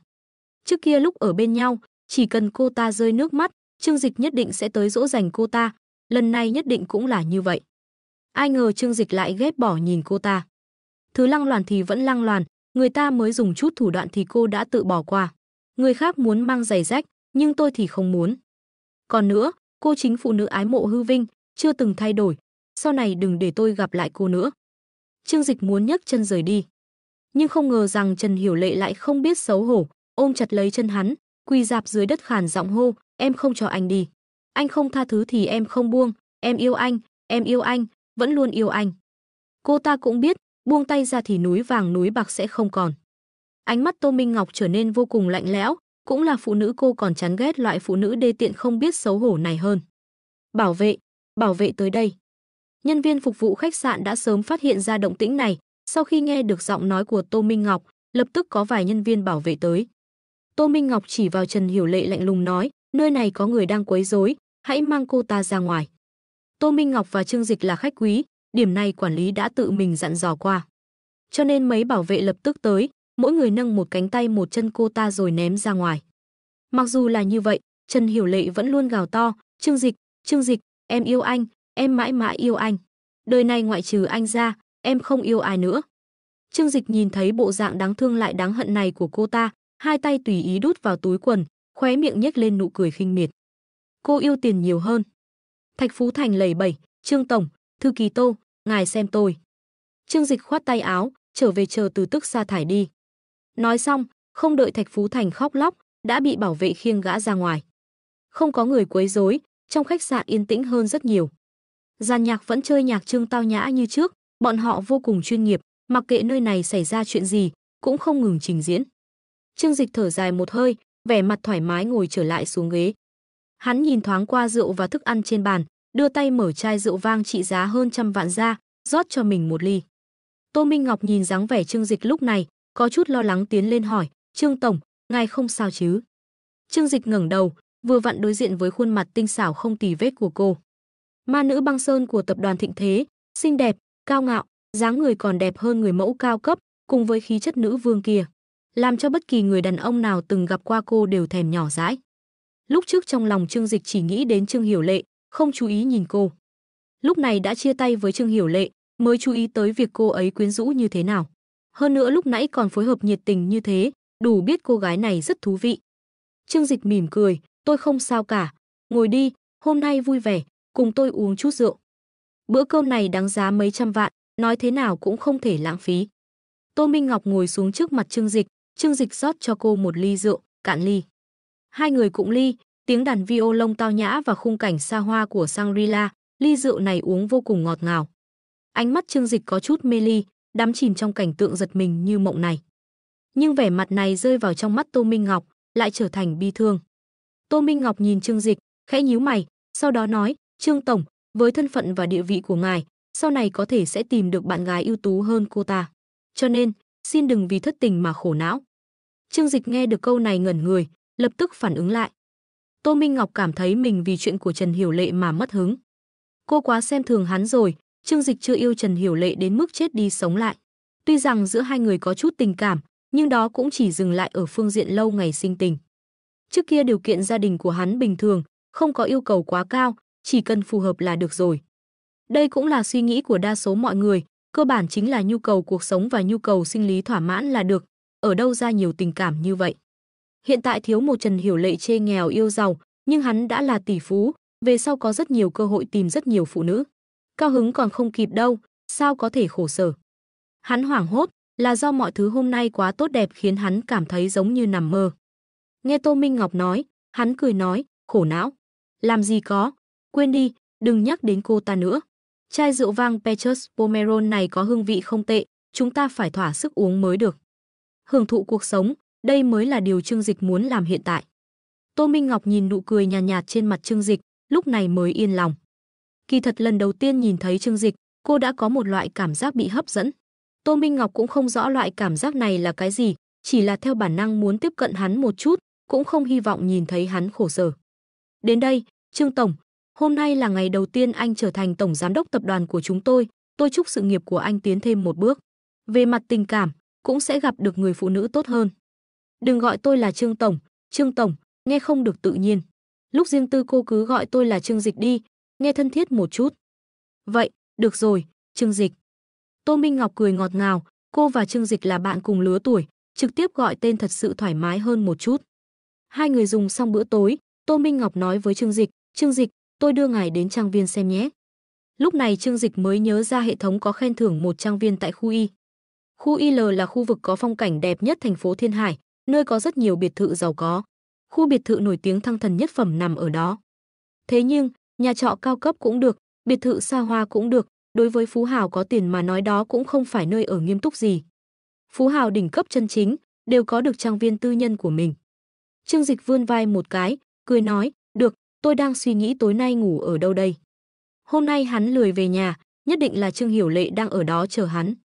Tô Minh Ngọc dẫn Trương Dịch lên xe Rolls Royce, tài xế lái xe tới khu IL. Chiếc xe này cũng là của Trương Dịch, trên thực tế tại gara trong trang viên có hơn 10 chiếc như thế. Tô Minh Ngọc làm thư ký tổng giám đốc cũng có một chiếc để sử dụng. Xe đi qua một hồ nước và vùng núi, lại đi qua một mảng rừng lá phong lớn, ở cuối con đường rừng rộng rãi sạch sẽ mới nhìn thấy tòa trang viên rộng lớn kia. Trương Dịch xuống xe, từ ngoài cửa sắt cao lớn nhìn trang viên bề thế này, trong nội tâm không ngừng rung động. Chỉ nhìn lướt qua, liền biết trang viên này chiếm diện tích ít nhất phải có mấy trăm mẫu. Trong sân trồng đầy hoa cỏ được cắt tỉa chỉnh tề, bồn hoa giữa đường còn có suối phun rất lớn, theo ánh đèn và âm nhạc phun ra từng đường cong tuyệt đẹp. Ở cuối con đường là một tòa biệt thự lớn dài hơn 200 mét, cao chừng 6 tầng. Tô Minh Ngọc đứng bên cạnh Trương Dịch, kính cẩn nói, tiên sinh, nơi này chính là nơi ở của ngài. Nó gọi là trang viên Hemingway, có diện tích lớn nhất tại thành phố Thiên Hải, cũng có giá trị cao nhất. Bên trong biệt thự có 100 phòng, sân bóng, sân vận động, nhà hát, bãi bắn, bể bơi, các loại kiến trúc giải trí. Lúc nào ngài cũng có thể sử dụng được, nếu ngài muốn bất cứ thứ gì, lúc nào tôi cũng có thể sắp xếp đội xây dựng tiến hành làm ngay. Sau khi đến trang viên, Tô Minh Ngọc lại khôi phục thân phận thư ký tổng giám đốc của mình. Nói là thư ký, kỳ thật lúc ở trang viên cô chính là đại quản gia. Tô Minh Ngọc được quản gia Anh chính thống giáo dục, trong ngoài đều là một tay cử khôi, có thể nói là nhân tài hạng nhất thế giới. Đương nhiên, đãi ngộ của cô cũng là rất cao, tiền lương hàng năm đều ở mức 200 triệu. Trương Dịch nhìn trang viên lớn như vậy, không khỏi cảm khái nói, trang viên lớn như vậy, bình thường có bao nhiêu người ở? Tô Minh Ngọc nhanh chóng trả lời, trong trang viên có 2 tài xế, 30 vệ sĩ, 10 đầu bếp và 2 người hầu gái. Trương Dịch nghe vậy liếm liếm môi, hầu gái. Tô Minh Ngọc nhìn bộ dáng bất ngờ của Trương Dịch, nhịn không được cười nói, đúng vậy, cuộc sống hàng ngày của ngài đều phải có người chăm sóc, tất nhiên phải có hầu gái rồi. Trong lòng Trương Dịch vô cùng kích động, không hổ là cuộc sống xã hội thượng lưu, vô cùng xa xỉ. Tô Minh Ngọc dẫn hắn đi vào trong trang viên, vừa đến trước bậc thang biệt thự, tất cả mọi người trong trang viên đều đã xếp hàng, chỉnh tề ở chỗ này chờ đợi ông chủ mới tới. Chỉ cần nhìn quần áo của bọn họ là biết thân phận của từng người. 30 người mặc âu phục màu đen, vẻ mặt nghiêm túc, thân thể rắn chắc thẳng tắp nhất định là vệ sĩ. 10 người mặc đồng phục đầu bếp màu trắng là đầu bếp của gia đình. Mặt khác còn có 2 cô gái đứng ngoài cùng, mặc trang phục hầu gái trắng đen điển hình, chắc là hầu gái mà Tô Minh Ngọc đã nhắc đến. Ánh mắt Trương Dịch trực tiếp bị trang phục đáng yêu và vẻ ngoài ngây ngô ngọt ngào của các cô hấp dẫn. 2 người hầu gái cao hơn 1m6, một người mềm mại đáng yêu, một người ngọt ngào động lòng người, dáng người có lồi có lõm. Phối hợp với trang phục hầu gái kiểu Nhật đúng là chấn động, đừng nói đại gia gì đó, đàn ông bình thường cũng phải liếc nhìn. Điểm kinh khủng nhất chính là, 2 người họ là song sinh. Nếu không phải mỗi người đều có phần tóc mái rẽ sang một bên khác nhau thì không thể phân biệt được ai với ai. Chào Trương Tổng. Bọn họ đồng loạt khom lưng chào Trương Dịch. Chào mọi người. Trương Dịch lần đầu làm ông chủ cho người khác, vẫn chưa quen với cuộc sống nhà tư bản nhiều tiền này, nhưng mà, trong lòng hắn thật sự sảng khoái.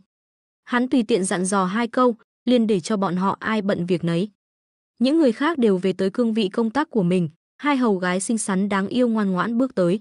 Cởi áo khoác cho Trương Dịch, quỳ xuống trước mặt hắn cởi giày cho hắn. Sau lần giới thiệu vừa rồi, Trương Dịch biết các cô, một người tên Y Y, một người tên Nặc Nặc, đều là nữ hài chỉ có 18 tuổi.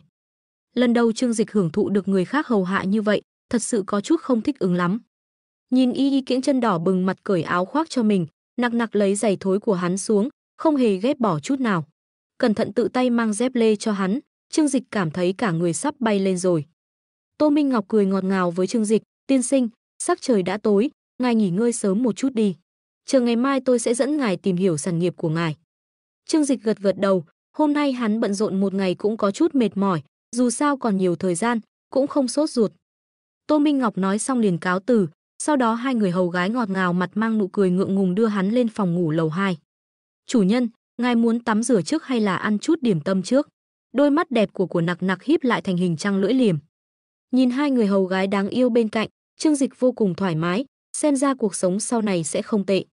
Không vội tắm rửa, hôm nay có chút mệt mỏi, hai em xoa bóp vai giúp tôi đi. Vâng, chủ nhân, em sẽ lập tức đi chuẩn bị. Tóc mái hướng bên trái là chị gái Nặc Nặc, chị ấy cười ngọt ngào, sau đó liền xoay người chạy xuống lầu như một con thỏ. Mà em gái Y Y lại giúp Trương Dịch mở cửa, chủ nhân mời vào. Trương Dịch đi vào trong phòng ngủ của mình. Lúc này toàn bộ đèn trong phòng lập tức sáng lên, đồng tử của hắn hơi nheo lại. Ít nhất căn phòng này phải đến 100 m², dưới chân là sàn nhà bằng gỗ tử đàn, đồ dùng trong phòng và trang trí đều vô cùng hoa lệ. Lúc Trương Dịch đi công tác đã từng ở khách sạn 5 sao, nhưng phòng ngủ này còn hoa lệ hơn phòng khách sạn 5 sao tốt nhất. Hắn ngẩng đầu nhìn đèn chùm thật lớn trên nóc phòng, phía dưới đèn chùm có một cái giường lớn màu trắng mềm mại, dài rộng đều hơn 3 mét, cho dù đồng thời nằm mười mấy người cũng sẽ không có vẻ chật chội. Trong phòng có bàn làm việc, giá sách và máy tính đều có đầy đủ mọi thứ, đâu đâu cũng là trang bị cao cấp nhất. Chỉ tính mỗi chiếc bàn gỗ hoa lê và cái máy tính trước cửa sổ đều rất đắt giá. Thiên đường trên trái đất, Trương Dịch cảm thán nói. Lúc này, phía sau bỗng nhiên vươn ra một đôi bàn tay trắng nõn nhỏ bé kéo hắn ngồi xuống chiếc ghế sofa mềm mại. Y Y ngọt ngào nói, chủ nhân, em giúp ngài ấn bả vai. Kỹ thuật massage của Y Y đã trải qua huấn luyện chuyên nghiệp, Trương Dịch thoải mái không chịu được, vui vẻ nhắm mắt lại. Nặc Nặc bưng một chậu nước nóng đi vào phòng, quỳ gối trước mặt Trương Dịch, đặt chân hắn vào. Vừa vặn nước ấm thích hợp ngâm chân, phía sau còn có nữ hầu massage cho mình, loại cảm giác thoải mái này làm cho Trương Dịch muốn bay lên. Hắn nhắm mắt lại, một bên hưởng thụ thân thể thả lỏng, một bên bắt đầu nghiên cứu hệ thống. Hệ thống, mở bảng dữ liệu ra. Trương Dịch truyền lệnh với hệ thống trong đầu, ngay lập tức, một bảng dữ liệu hiện lên trong đầu hắn. Tên thật, Trương Dịch. Giá trị may mắn, 100. Giá trị vũ lực, 100. Giá trị hấp dẫn, 100. Giá trị trí tuệ, 180. Tài sản hiện tại, 100.000, 010, 035. Mỗi 1 tỷ tài sản tăng lên có thể nhận được 10 điểm thuộc tính phân phối ngẫu nhiên và kích hoạt phần thưởng ẩn. Nhìn thấy những tin tức cơ bản này, Trương Dịch cũng có hiểu biết cơ bản về hệ thống thần hào. Đơn giản mà nói, làm nhiệm vụ hệ thống giống như chơi trò chơi. Nhưng độ tự do của hệ thống thần hào tương đối cao, sẽ không yêu cầu hắn phải đi hoàn thành nhiệm vụ gì, mà là khi tài sản tăng lên tới mức độ nào đó sẽ tự động phát động nhiệm vụ chính tuyến. Cái này cũng hay, hệ thống sẽ không buộc hắn đi làm bất kỳ chuyện gì, coi như có thể tùy tâm sở dục. Nhưng nhìn bảng số liệu cơ bản của mình, Trương Dịch bắt đầu suy tư. Hắn ta không biết những dữ liệu này đại diện cho mức độ nào. Hệ thống, ngươi có thể giải thích những số liệu này với ta không? Đại khái là đạt đến trình độ nào? Trương Dịch hỏi. Số liệu trước mắt của ký chủ là căn cứ vào điều kiện của bản thân ký chủ, sau khi thêm vào sẽ có được số liệu ban đầu. Giá trị may mắn, vũ lực, nghị lực của ký chủ tương đối bình thường vì thế nhận được 100 điểm. Thế giới này có điểm bình quân 60 điểm, cho nên ký chủ đã vượt qua 99% nhân loại. Giá trị trí tuệ càng dễ giải thích, lấy chỉ số thông minh của nhân loại làm tiêu chuẩn. Kiểm tra đo lường thấy được IQ của ký chủ là 130, thuộc loại thiên tài trong nhân loại, sau khi được hệ thống cộng thêm vào thì đạt 180, ánh mắt Trương Dịch sáng lên. Nói cách khác, sau khi có hệ thống trong người thì số liệu thân thể của hắn đã tăng lên. Khó trách hắn lại cảm thấy cơ thể tràn đầy sức sống, cảm thấy mọi thứ đều tốt hơn nhiều. Còn tưởng rằng do tâm tình tốt mới như thế, nhưng xem ra là do tố chất của hắn đã tăng lên rất nhiều. Nhất là chỉ số thông minh tăng lên, điểm này đối với hắn mà nói là quan trọng nhất. Trương Dịch luôn rất thông minh, hắn biết chỉ số thông minh của mình rất cao. Chỉ số thông minh 130 đã giúp hắn dẫn trước phần lớn mọi người, cho nên mới có thể giúp hắn nhanh chóng nắm giữ tất cả nghiệp vụ trong công ty ngay sau khi tốt nghiệp vài năm. Bây giờ tăng lên 180, IQ của hắn đã gần bằng 186 của Einstein. Chỉ số thông minh là quan trọng nhất, nếu sau này hắn tiếp nhận nhiệm vụ của hệ thống thì cần phải có một cái não thông minh mới kiếm được nhiều tiền hơn nữa.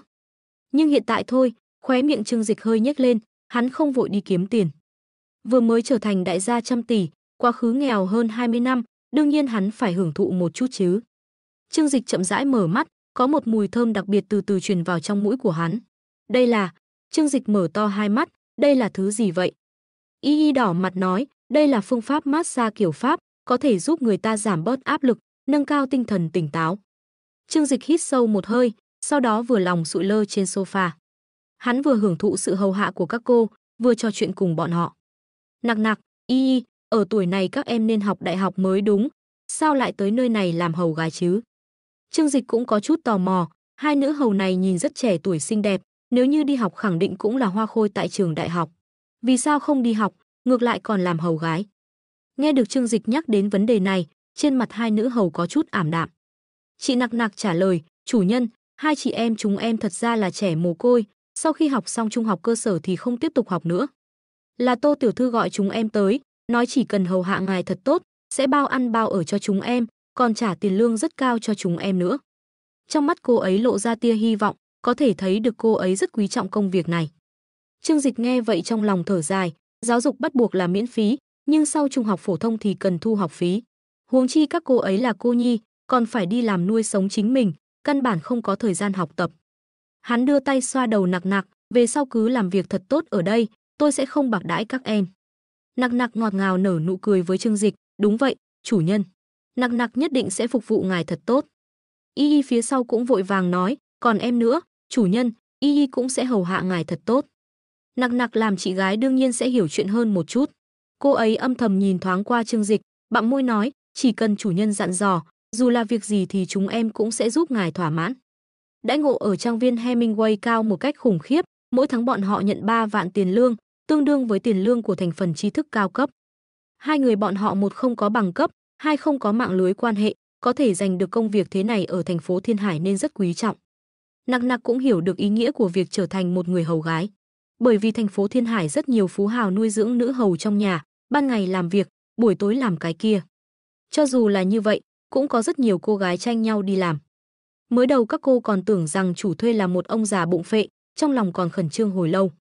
Nhưng ai biết, lại là một vị công tử trẻ tuổi anh tuấn. Nếu như là Trương Dịch, các cô cũng có thể tiếp nhận yêu cầu quá đáng. Trương Dịch nhìn Nặc Nặc vẻ mặt ngượng ngùng, sau khi cô nói ra những lời kia, mặt đã đỏ đến tận cổ. Thịt đưa đến bên miệng, ăn hay là không ăn, đó là một vấn đề. Trương Dịch do dự trong chốc lát, quyết định trước tiên không động đến các cô ấy.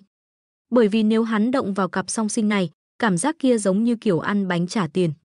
Hắn đã xuất thân trăm tỷ rồi, còn cần phải làm như vậy sao? Cũng không nên mất mặt như vậy.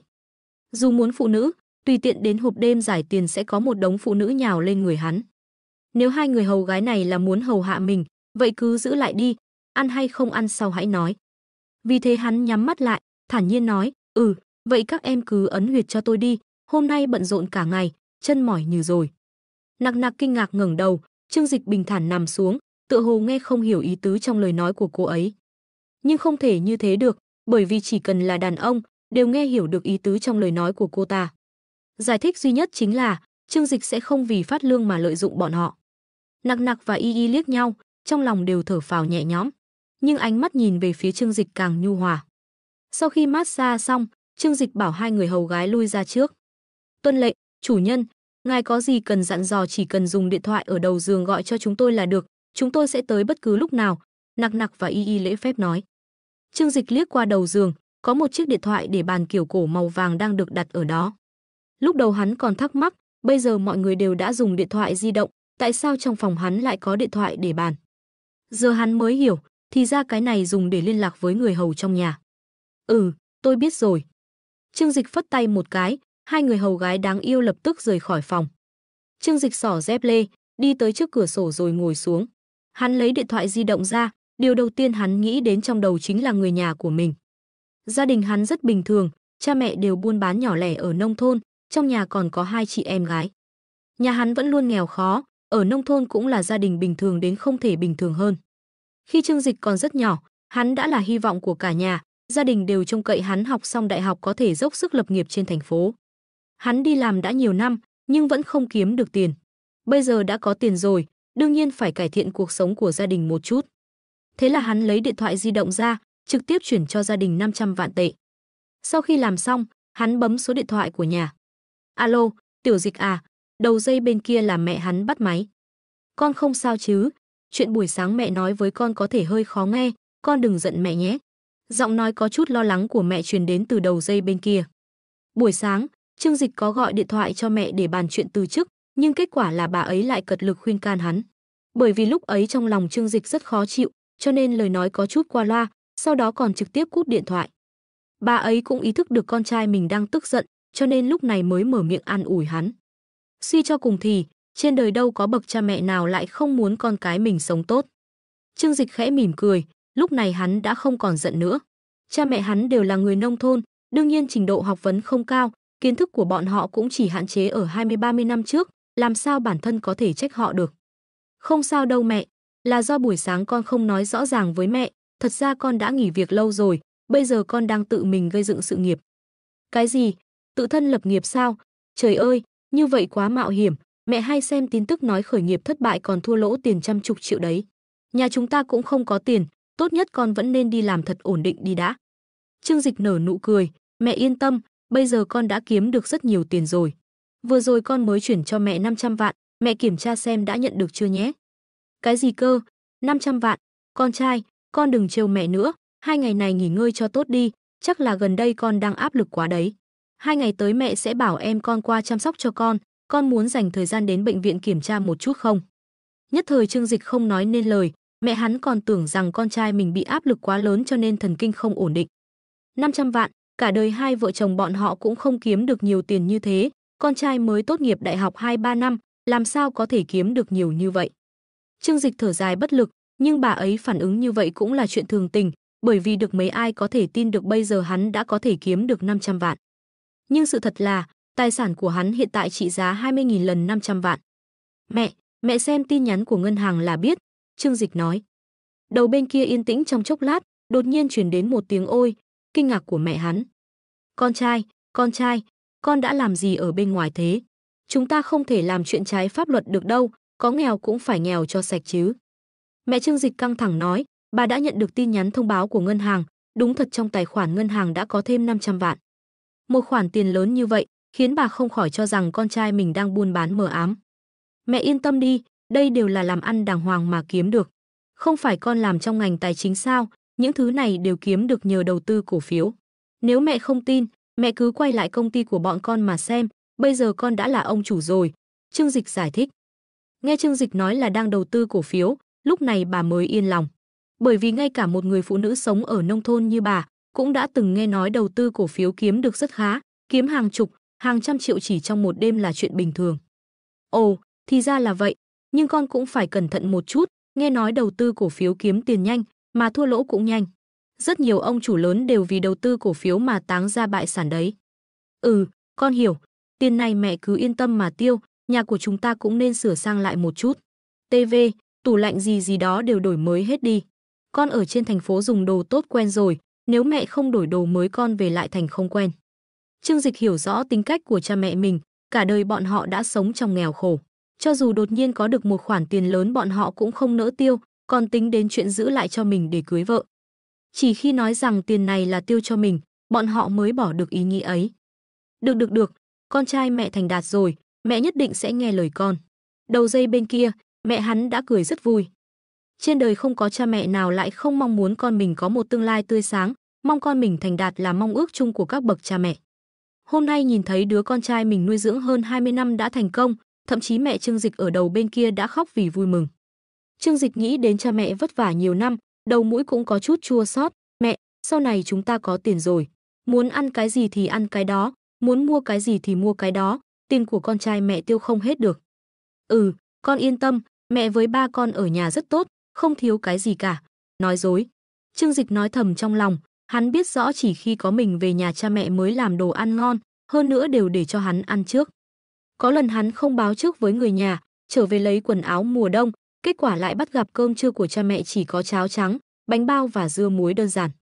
Lần đó đã khiến hắn hoàn toàn hiểu chuyện, cho nên từ đó về sau càng gắng sức làm việc hơn. Dù sao tiền này là con cho ba mẹ, lần sau con về mà thấy ba mẹ còn giật gấu vá vai như vậy nữa, đừng trách con giận đấy nhé. Ai? Ha, được, mẹ sẽ nghe lời con.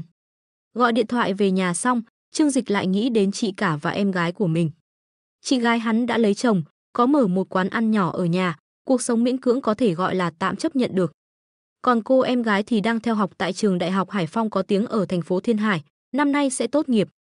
Trương Dịch suy nghĩ một chút, bình thường chị gái luôn là người đối tốt với mình nhất, khi còn bé cái gì ngon cũng đều cho mình ăn, khi học đại học cũng lén lút cho mình không ít sinh hoạt phí. Có điều tính cách chị hắn tương đối cá tính, nếu hắn trực tiếp đưa tiền cho chị, chắc chắn chị ấy sẽ không nhận. Trương Dịch liền nghĩ đến việc mở một khách sạn lớn cho chị gái, vậy chuyện này giữ lại đợi tới khi hắn về nhà rồi nói sau. Mà em gái Trương Giai Giai có thành tích học tập rất xuất sắc, được học ở trường Đại học Hải Phong tốt nhất thành phố Thiên Hải, cô vẫn luôn là niềm tự hào của nhà họ Trương. Nghĩ đến cô em gái nghe lời lại hiểu chuyện, Trương Dịch không nhịn được nở nụ cười, sau đó bấm số điện thoại của cô. Đã gần 11 giờ tối, thư viện cũng đã đóng cửa, lúc này Trương Giai Giai mới đeo cặp sách của mình trở về khu ký túc xá. Đúng lúc này, chuông điện thoại trong túi reo lên. Trương Giai Giai vội vàng lấy chiếc điện thoại cũ kỹ của mình ra, khi nhìn thấy tên trên màn hình hiển thị anh trai, trên mặt cô chợt nở nụ cười. Trong nhà có 3 anh chị em, chị gái và anh hai đều rất yêu thương cô. Tuy nhà nghèo nhưng trong suốt 4 năm cô học đại học, anh trai và chị gái đã cho cô không ít tiền tiêu vặt. Bởi vì anh trai cô cũng ở thành phố Thiên Hải, cho nên mỗi khi rảnh rỗi, hắn sẽ dẫn cô đi ăn thật ngon, còn mua quần áo mới cho cô. Cô biết, thật ra tiền lương của anh trai mình cũng không nhiều, hơn nữa còn phải nuôi một cô bạn gái. Nhưng để chăm sóc cho cô, hắn vẫn cố gắng cho cô những gì mình có thể. Này, anh hai, đã trễ thế này rồi còn chưa ngủ à? Trương Giai Giai ngọt ngào hô lên. Bên kia điện thoại, Trương Dịch khẽ mỉm cười, anh có bao giờ ngủ sớm thế đâu chứ. Còn em, về ký túc xá chưa? Ừ, thư viện đóng cửa rồi. Sắp tốt nghiệp rồi, còn phải gắng sức như thế làm gì? Trương Giai Giai đã học tới kỳ 2 của năm cuối cấp, qua 2 tháng nữa sẽ hoàn toàn tốt nghiệp ra trường. Để giảm bớt gánh nặng cho gia đình, cô muốn ra ngoài kiếm tiền sớm một chút, cũng giống như Trương Dịch vừa tốt nghiệp đã trực tiếp lựa chọn đi làm. Trương Giai Giai cười nói, em đang thi chứng chỉ. Em đã vượt qua 5 kỳ thi đánh giá chuyên ngành kế toán rồi, phải tranh thủ lấy được chứng chỉ trước khi tốt nghiệp, như vậy để khi ra ngoài làm việc, tiền lương cũng sẽ cao một chút. Giấy chứng nhận kế toán là một trong những chứng nhận khó lấy nhất trong cả nước, vô cùng giá trị. Trong số rất nhiều nhân viên kế toán trên cả nước, chỉ có không đến 1% có thể lấy được. Mà sinh viên đại học muốn lấy được giấy chứng nhận này, độ khó càng dọa người hơn. Nghe nói ngay cả Đại học Hải Phong hạng nhất cả nước cũng rất ít người có thể lấy được giấy chứng nhận này trong lúc còn đi học. Trương Dịch hít sâu một hơi, cảm thấy vô cùng nhẹ nhõm. Tuy nhà không có tiền, nhưng hắn và em gái đều rất hiểu chuyện. Nhất là em gái hắn, từ nhỏ đến lớn thành tích học tập đều vô cùng xuất sắc, năm nào cũng giành được học bổng, có thể nói là niềm tự hào của cả gia đình. Thành tích của Trương Giai Giai hoàn toàn có tư cách học tiếp sau khi tốt nghiệp Đại học Hải Phong, nếu không phải vì điều kiện gia đình khó khăn, vốn cô nên tiếp tục học nghiên cứu sinh. Nhưng để giảm bớt gánh nặng cho gia đình, Trương Giai Giai dứt khoát từ chối ý tốt của thầy hướng dẫn, lựa chọn đi làm. Nghĩ tới đây, trong lòng Trương Dịch cũng có chút xúc động. Giai Giai, em muốn tiếp tục thi nghiên cứu sinh không? Nếu em muốn, anh có thể hỗ trợ em. Trương Giai Giai nghe vậy liền nở nụ cười, không cần đâu anh hai. Em muốn bước vào xã hội sớm, xã hội mới là trường học tốt nhất. Nếu là vì vấn đề tiền bạc, hiện tại em không cần lo lắng nữa. Anh hai của em bây giờ có rất nhiều tiền, Trương Dịch tự tin nói. Sau khi Trương Giai Giai nghe được những lời này thì rất vui mừng, hưng phấn nói, anh, nhất định là anh vừa được tăng lương đúng không? Chúc mừng, ha ha, lần sau anh phải mời em đi ăn một bữa thật to đấy nhé. Trương Dịch suy nghĩ một chút, cũng không biết nói với em gái thế nào.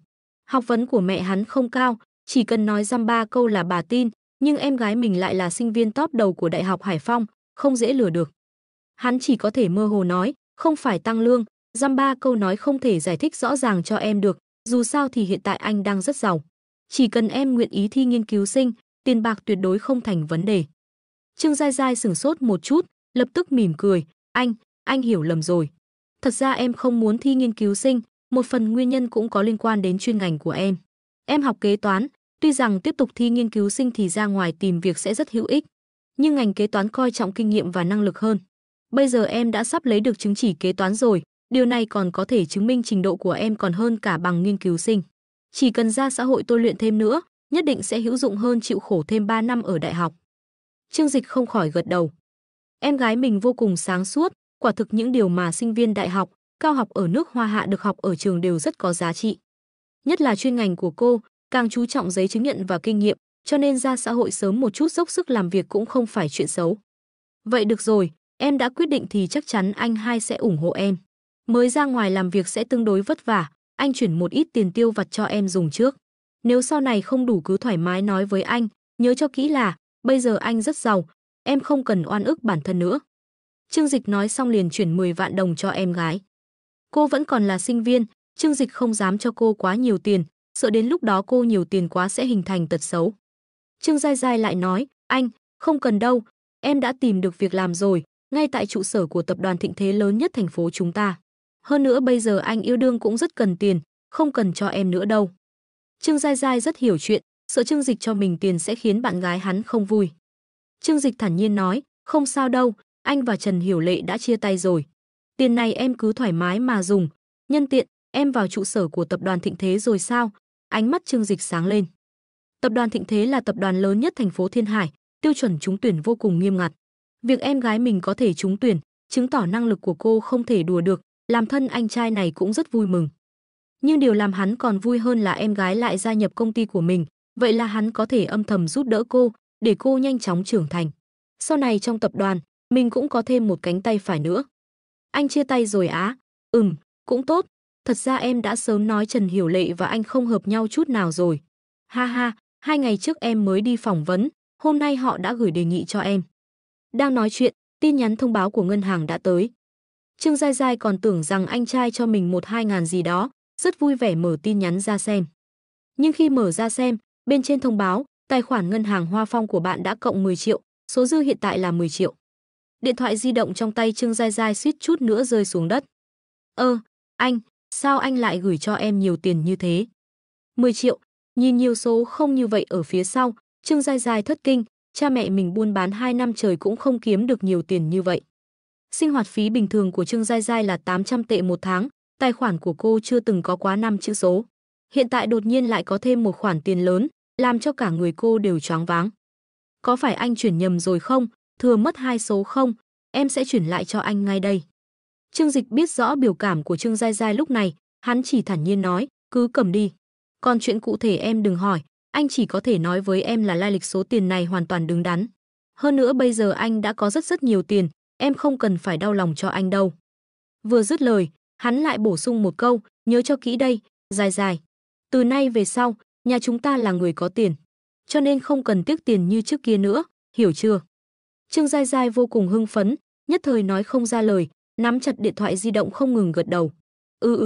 Trương Dịch cười khẽ, cũng biết cô phải mất một lát để tiêu hóa chuyện này, liền nói, được rồi, về nghỉ ngơi cho sớm đi.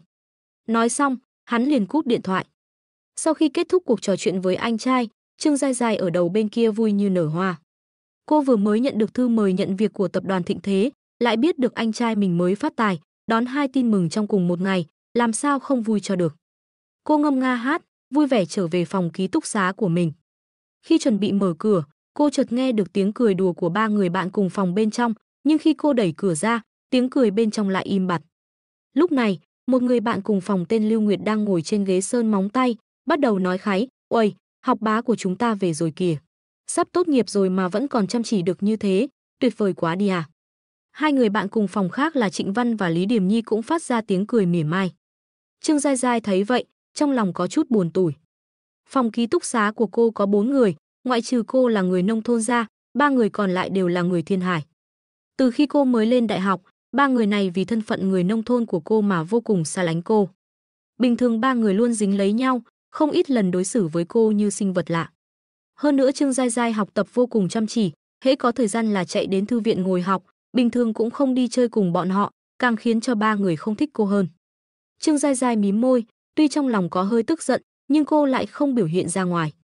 Bởi vì cô biết, nếu lúc này bản thân để lộ bộ dạng tức giận ra, sẽ chỉ càng làm cho người ta thêm vui vẻ mà thôi. Hơn nữa còn bị mỉa mai mấy câu như là, nào, đùa tí thôi mà, nghiêm túc như vậy làm gì? Tôi còn phải thi, đương nhiên phải đi đọc sách chứ. Trương Giai Giai nhỏ giọng nói, vừa nghĩ tới giấy chứng nhận kế toán viên của mình sắp tới tay, trong lòng cô vô cùng kiêu ngạo, đầu cũng ngẩng lên. Thành tích học tập xuất sắc là điều cô tự hào nhất. Bài thi, không phải cậu đã hoàn thành khóa học của cậu vào năm 3 rồi sao, còn muốn thi cái gì nữa? Lưu Nguyệt vừa sơn móng tay vừa lơ đãng hỏi. Trên mặt Trương Giai Giai lộ ra thần thái tự hào, nghe đây, tôi đã vượt qua 5 bài đánh giá rồi, chỉ còn 2 bài nữa là có thể lấy được chứng nhận. Sau khi nghe Trương Giai Giai nói xong, biểu cảm trên mặt 3 cô gái kia lập tức cứng đờ. Các cô đều là kế toán chuyên nghiệp, cho nên đều biết giấy chứng nhận này khó thi tới cỡ nào. Bởi vì chứng chỉ CPA là chứng chỉ kế toán cấp cao nhất. Những tổng giám đốc ở các xí nghiệp lớn nếu không có giấy chứng nhận này căn bản không có tư cách đi làm. Tuy rằng nó không hoàn toàn nói lên được năng lực, nhưng cũng giống như bằng tốt nghiệp đại học danh tiếng, là một tấm vé vào cửa vô cùng giá trị. Lần này trong lòng ba người bọn họ càng không thoải mái.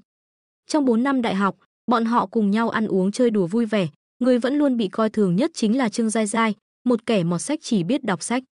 Bọn họ đều là người Thiên Hải, từ nhỏ đã ưu tú hơn người, cảm thấy trẻ con nông thôn cho dù có cố gắng học hành thế nào cũng không có khả năng vượt qua bọn họ.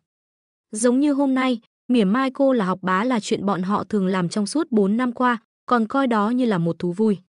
Nhưng hôm nay biết Trương Giai Giai lại sắp trở thành kế toán viên hành nghề có chứng chỉ, đương nhiên bọn họ cảm thấy rất không vui. Bởi vì điều này nghĩa là, sau này Trương Giai Giai có thể sẽ có tiền đồ tốt hơn bọn họ. Trịnh Văn trên giường bĩu môi, lợi hại quá, không hổ là học bá mà. Nhưng có điều giấy chứng nhận lại không đại diện cho năng lực. Khi ra ngoài làm việc, người ta vẫn phải nhìn vào năng lực của cậu đấy thôi. Cô ta nhìn Trương Giai Giai với vẻ mặt ganh ghét, làm bộ đáng thương nói, ai, tiếc thật đấy. Cậu học tập chăm chỉ như thế, nếu thi nghiên cứu sinh thì chắc chắn sẽ đậu. Sau này sinh viên đại học sẽ không còn đáng tiền nữa, nếu không thi nghiên cứu sinh, cũng không thể lôi bằng cấp ra xin việc được. Nói tới đây, trên mặt cô ta lộ ra vẻ đắc ý, ba tôi có tầm nhìn lắm, còn bảo tôi đừng vội đi làm. Ông ấy còn giúp tôi tìm quan hệ để được nhận vào Đại học Thiên Nam đấy. Hi hi, sau này lại có thể vừa học đại học vừa chơi rồi. Cha mẹ Trịnh Văn đều là giáo sư đại học, cho nên cô ta vẫn luôn cảm thấy bản thân ưu tú hơn người, tự cho mình là đại tiểu thư dòng dõi trí thức. Hôm nay nghe Trương Giai Giai nói cô ấy sắp thi đậu, thế là lập tức lôi chuyện cha mẹ mình tìm quan hệ để mình được nhận vào trường ra kể. Lưu Nguyệt không nhịn được nói xen vào, hâm mộ cậu thật đấy. Tôi cũng muốn học tiếp, mà ba mẹ tôi lại không cho. Còn tìm cho tôi một công việc ở ngân hàng Hoa Phong cơ. Ai, phiền quá đi mất, tôi thật sự không muốn làm việc chút nào. Đi học vui hơn nhiều, ngày nào cũng được chơi. Cô ta bày ra vẻ mặt miễn cưỡng nhưng ánh mắt lại lộ ra chút tự mãn. Oa, cậu tham lam quá đấy. Trịnh Văn hô lên, ngân hàng Hoa Phong là một trong những ngân hàng lớn nhất cả nước, tôi cũng có một người chị làm việc ở đó, nên nghe nói phúc lợi đãi ngộ bên đó tốt lắm. Lưu Nguyệt cười nhạt, cũng không tệ, tiền lương thực tập bên kia phát cho tôi 1 tháng 7.000 tệ, sau khi trở thành nhân viên chính thức là 9.000. Cô sợ mấy người không hiểu nên nhanh chóng giải thích, lương thấp thật, ai, ngay từ đầu tôi cũng không muốn đi đâu. Nhưng sau đó lại nghe nói đãi ngộ của bọn họ cũng rất tốt, thường xuyên phát phiếu phúc lợi, mà không khéo cuối năm còn được thưởng một cục tiền hơn 100.000 tệ cơ. Nói xong, cô ta đưa mắt nhìn Lý Điềm Nhi trên giường bên cạnh, Điềm Nhi, còn cậu thì sao? Lý Điềm Nhi đang cầm điện thoại xem phim, nghe thấy Lưu Nguyệt hỏi cũng nũng nịu nói, ai, tôi cũng không muốn đi học đâu. Chú tôi làm việc trong một công ty con của Thịnh Thế với tư cách là giám đốc, chú ấy bảo tôi vài ngày nữa đến đó xem sao. Nghe Lý Điềm Nhi nói xong, Lưu Nguyệt và Trịnh Văn đều kêu lên. Oa, không phải chứ, thế là cậu có thể đến Thịnh Thế làm việc rồi. Tiêu chuẩn trúng tuyển của Thịnh Thế rất nghiêm ngặt, nếu là sinh viên khóa này, cả nước chỉ có những trường đại học danh tiếng xếp hạng top 10 mới được. Nhất là vị trí tài vụ, nghe nói trước đó không lâu bọn họ đã đến trường chúng ta tuyển dụng, hơn 200 người đi báo danh, kết quả chỉ lấy có 2 người đàn ông. Quan hệ của cậu cũng thoải mái quá đi, ai, vài người khổ sở học hành còn không bằng một câu của chú cậu. Lưu Nguyệt có chút hâm mộ nói, còn không quên liếc mắt nhìn Trương Giai Giai một cái. Lý Điềm Nhi lười biếng nằm trên giường, mỉm cười nói, nào có đâu, cũng chỉ là một nhân viên nhỏ bé trong công ty con mà thôi. Thiệt tình, tôi cũng không muốn đi lắm đâu, nếu không phải do ba mẹ tôi ép tôi, năm nay tôi còn muốn ra ngoài vui chơi nửa năm cho thật đã. Tuy ngoài miệng nói vậy nhưng ánh mắt của cô ta lại tràn ngập tự mãn. Sinh viên mới tốt nghiệp tìm việc làm cũng không phải chuyện dễ, mặc dù Đại học Hải Phong là trường danh giá, nhưng nếu sinh viên khóa này không đặc biệt ưu tú cũng rất khó vào được doanh nghiệp lớn hàng đầu. Tuy cô ta chỉ đến công ty con của Thịnh Thế, nhưng Thịnh Thế là tập đoàn lớn nhất thành phố Thiên Hải, cho dù là một công ty con cũng có rất nhiều nghiệp vụ, đãi ngộ nhân viên cũng rất tốt. Cho nên, Lý Điềm Nhi ỷ vào quan hệ trong nhà mà vào được công ty con của Thịnh Thế, có thể nói là dẫn trước phần lớn bạn cùng trang lứa. Trên mặt mấy người họ đều mang theo vẻ đắc ý, nhìn về phía Trương Giai Giai. Dường như bọn họ đang nói với Trương Giai Giai rằng, không phải chỉ là thi đậu một chứng chỉ kế toán thôi sao? Cậu tự mãn với chúng tôi cái gì? Bọn tôi là người Thiên Hải, có quan hệ rộng rãi, cho dù không làm gì cũng tốt hơn cậu nhiều. Giai Giai à, cậu lại không thi nghiên cứu sinh, dù sao cũng phải tìm một công việc chứ. Phải nhanh lên một chút, tuyển dụng vào mùa thu khó xin được việc lắm, mức cạnh tranh quá lớn ấy mà, Lưu Nguyệt thảo mai nói. Nghe được mấy lời móc mỉa của bạn cùng phòng, lần này Trương Giai Giai không hề cảm thấy khó chịu, ngược lại còn ngẩng mặt lên rồi nở một nụ cười tự tin. Trước đây khi bị mỉa mai, cô sẽ cảm thấy tự ti vì không có quần áo đẹp và mỹ phẩm hàng hiệu. Nhưng bây giờ, cô biết nhà mình đã có tiền, bản thân lại tìm được công việc vô cùng tốt. Cho nên mấy người này khoe khoang trước mặt cô ngược lại còn khiến cô cảm thấy có chút buồn cười. Tôi cũng tìm được việc rồi. Lưu Nguyệt cắt móng chân của mình, thờ ơ nói, ai, không tệ đó nha, không hổ là học bá, công ty nào thế? Bây giờ tìm việc nên chú ý một chút, ngoài kia nhiều đa cấp lắm, toàn lấy danh nghĩa tuyển dụng mà gạt người thôi. Tôi trúng tuyển vào bộ phận tài vụ của tập đoàn Thịnh Thế, tuần sau sẽ đi thực tập, Trương Giai Giai mỉm cười nói. Lúc này, sắc mặt của ba người bạn cùng phòng càng khó coi hơn. Lưu Nguyệt giật mình, còn vô ý cắt rách cả móng chân, đau đến nỗi phải ôm chân nghiến răng một cái. Cậu nói cái gì cơ? Tập đoàn Thịnh Thế, bộ phận tài vụ của tổng bộ nhận cậu sao? Trịnh Văn không thể tin nổi, hô lên, chuyện này, không phải đâu đúng không? Người ta nói tổng bộ của bọn họ cực kỳ hiếm khi nhận sinh viên mới tốt nghiệp, họ chỉ nhằm vào các thạc sĩ hạng nhất thế giới thôi, cậu cũng trúng tuyển được sao? Vẻ mặt Lý Điềm Nhi cũng rất khó chịu. Vừa rồi cô ta mới nói mình lợi dụng quan hệ trong nhà mà vào được một công ty con của tập đoàn Thịnh Thế. Còn chưa kịp khoe khoang Trương Giai Giai đã nói cô ấy được nhận vào tổng bộ tập đoàn Thịnh Thế rồi.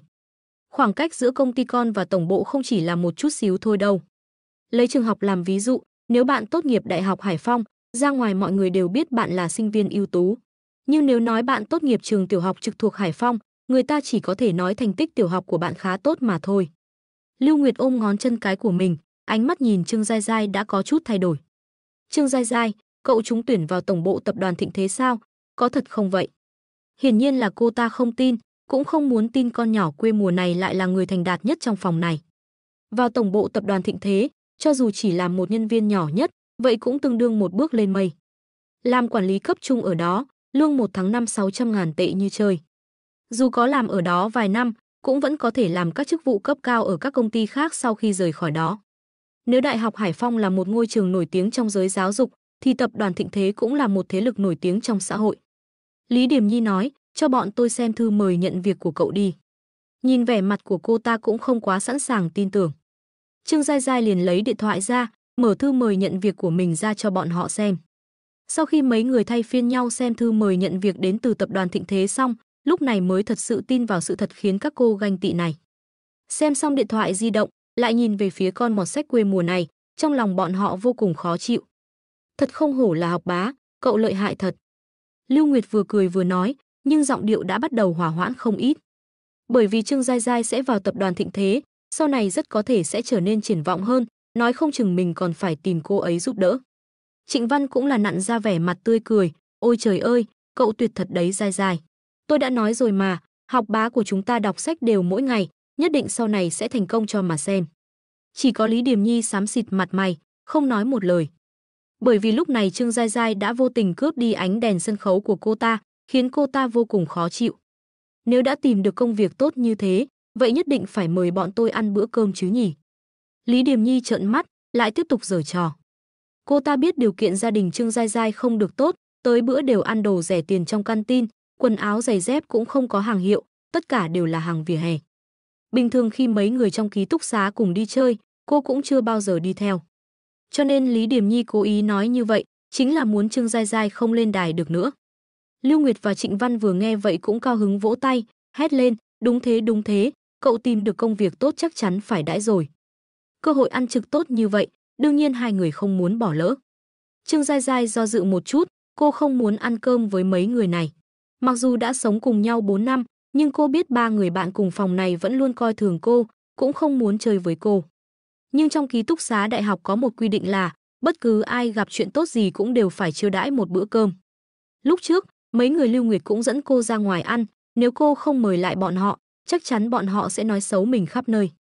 Trương Giai Giai nghĩ đến 100.000 tệ trong tài khoản ngân hàng của mình, trong lòng cũng có chút tự tin. Được, vậy ngày mai chúng ta cùng đi ăn một bữa đi.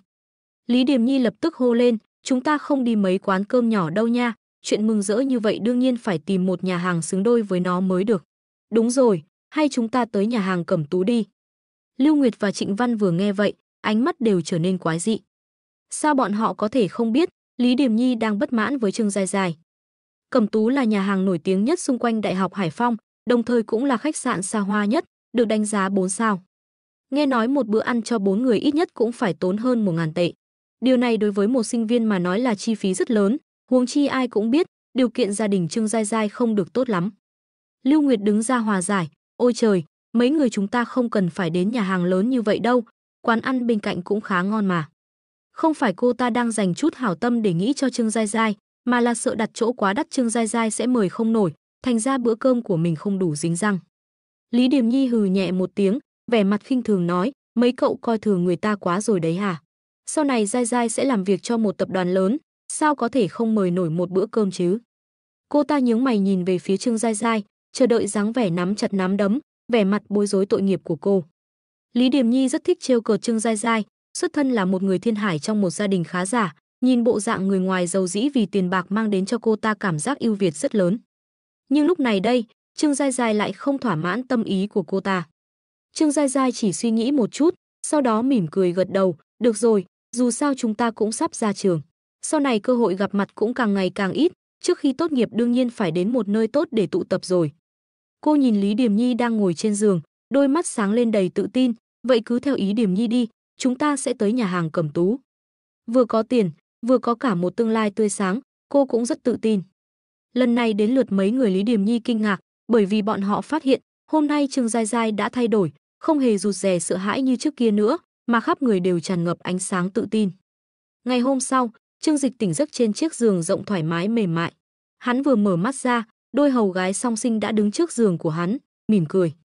Chủ nhân, ngài dậy rồi à, để chúng em phục vụ ngài nhé. Mặt mày nặc nặc và y ửng đỏ, các cô đều là thiếu nữ 18 tuổi, thời gian làm người hầu cũng chưa lâu. Bây giờ phải phục vụ một người đàn ông mới rời giường, cho nên khó tránh khỏi chút thẹn thùng.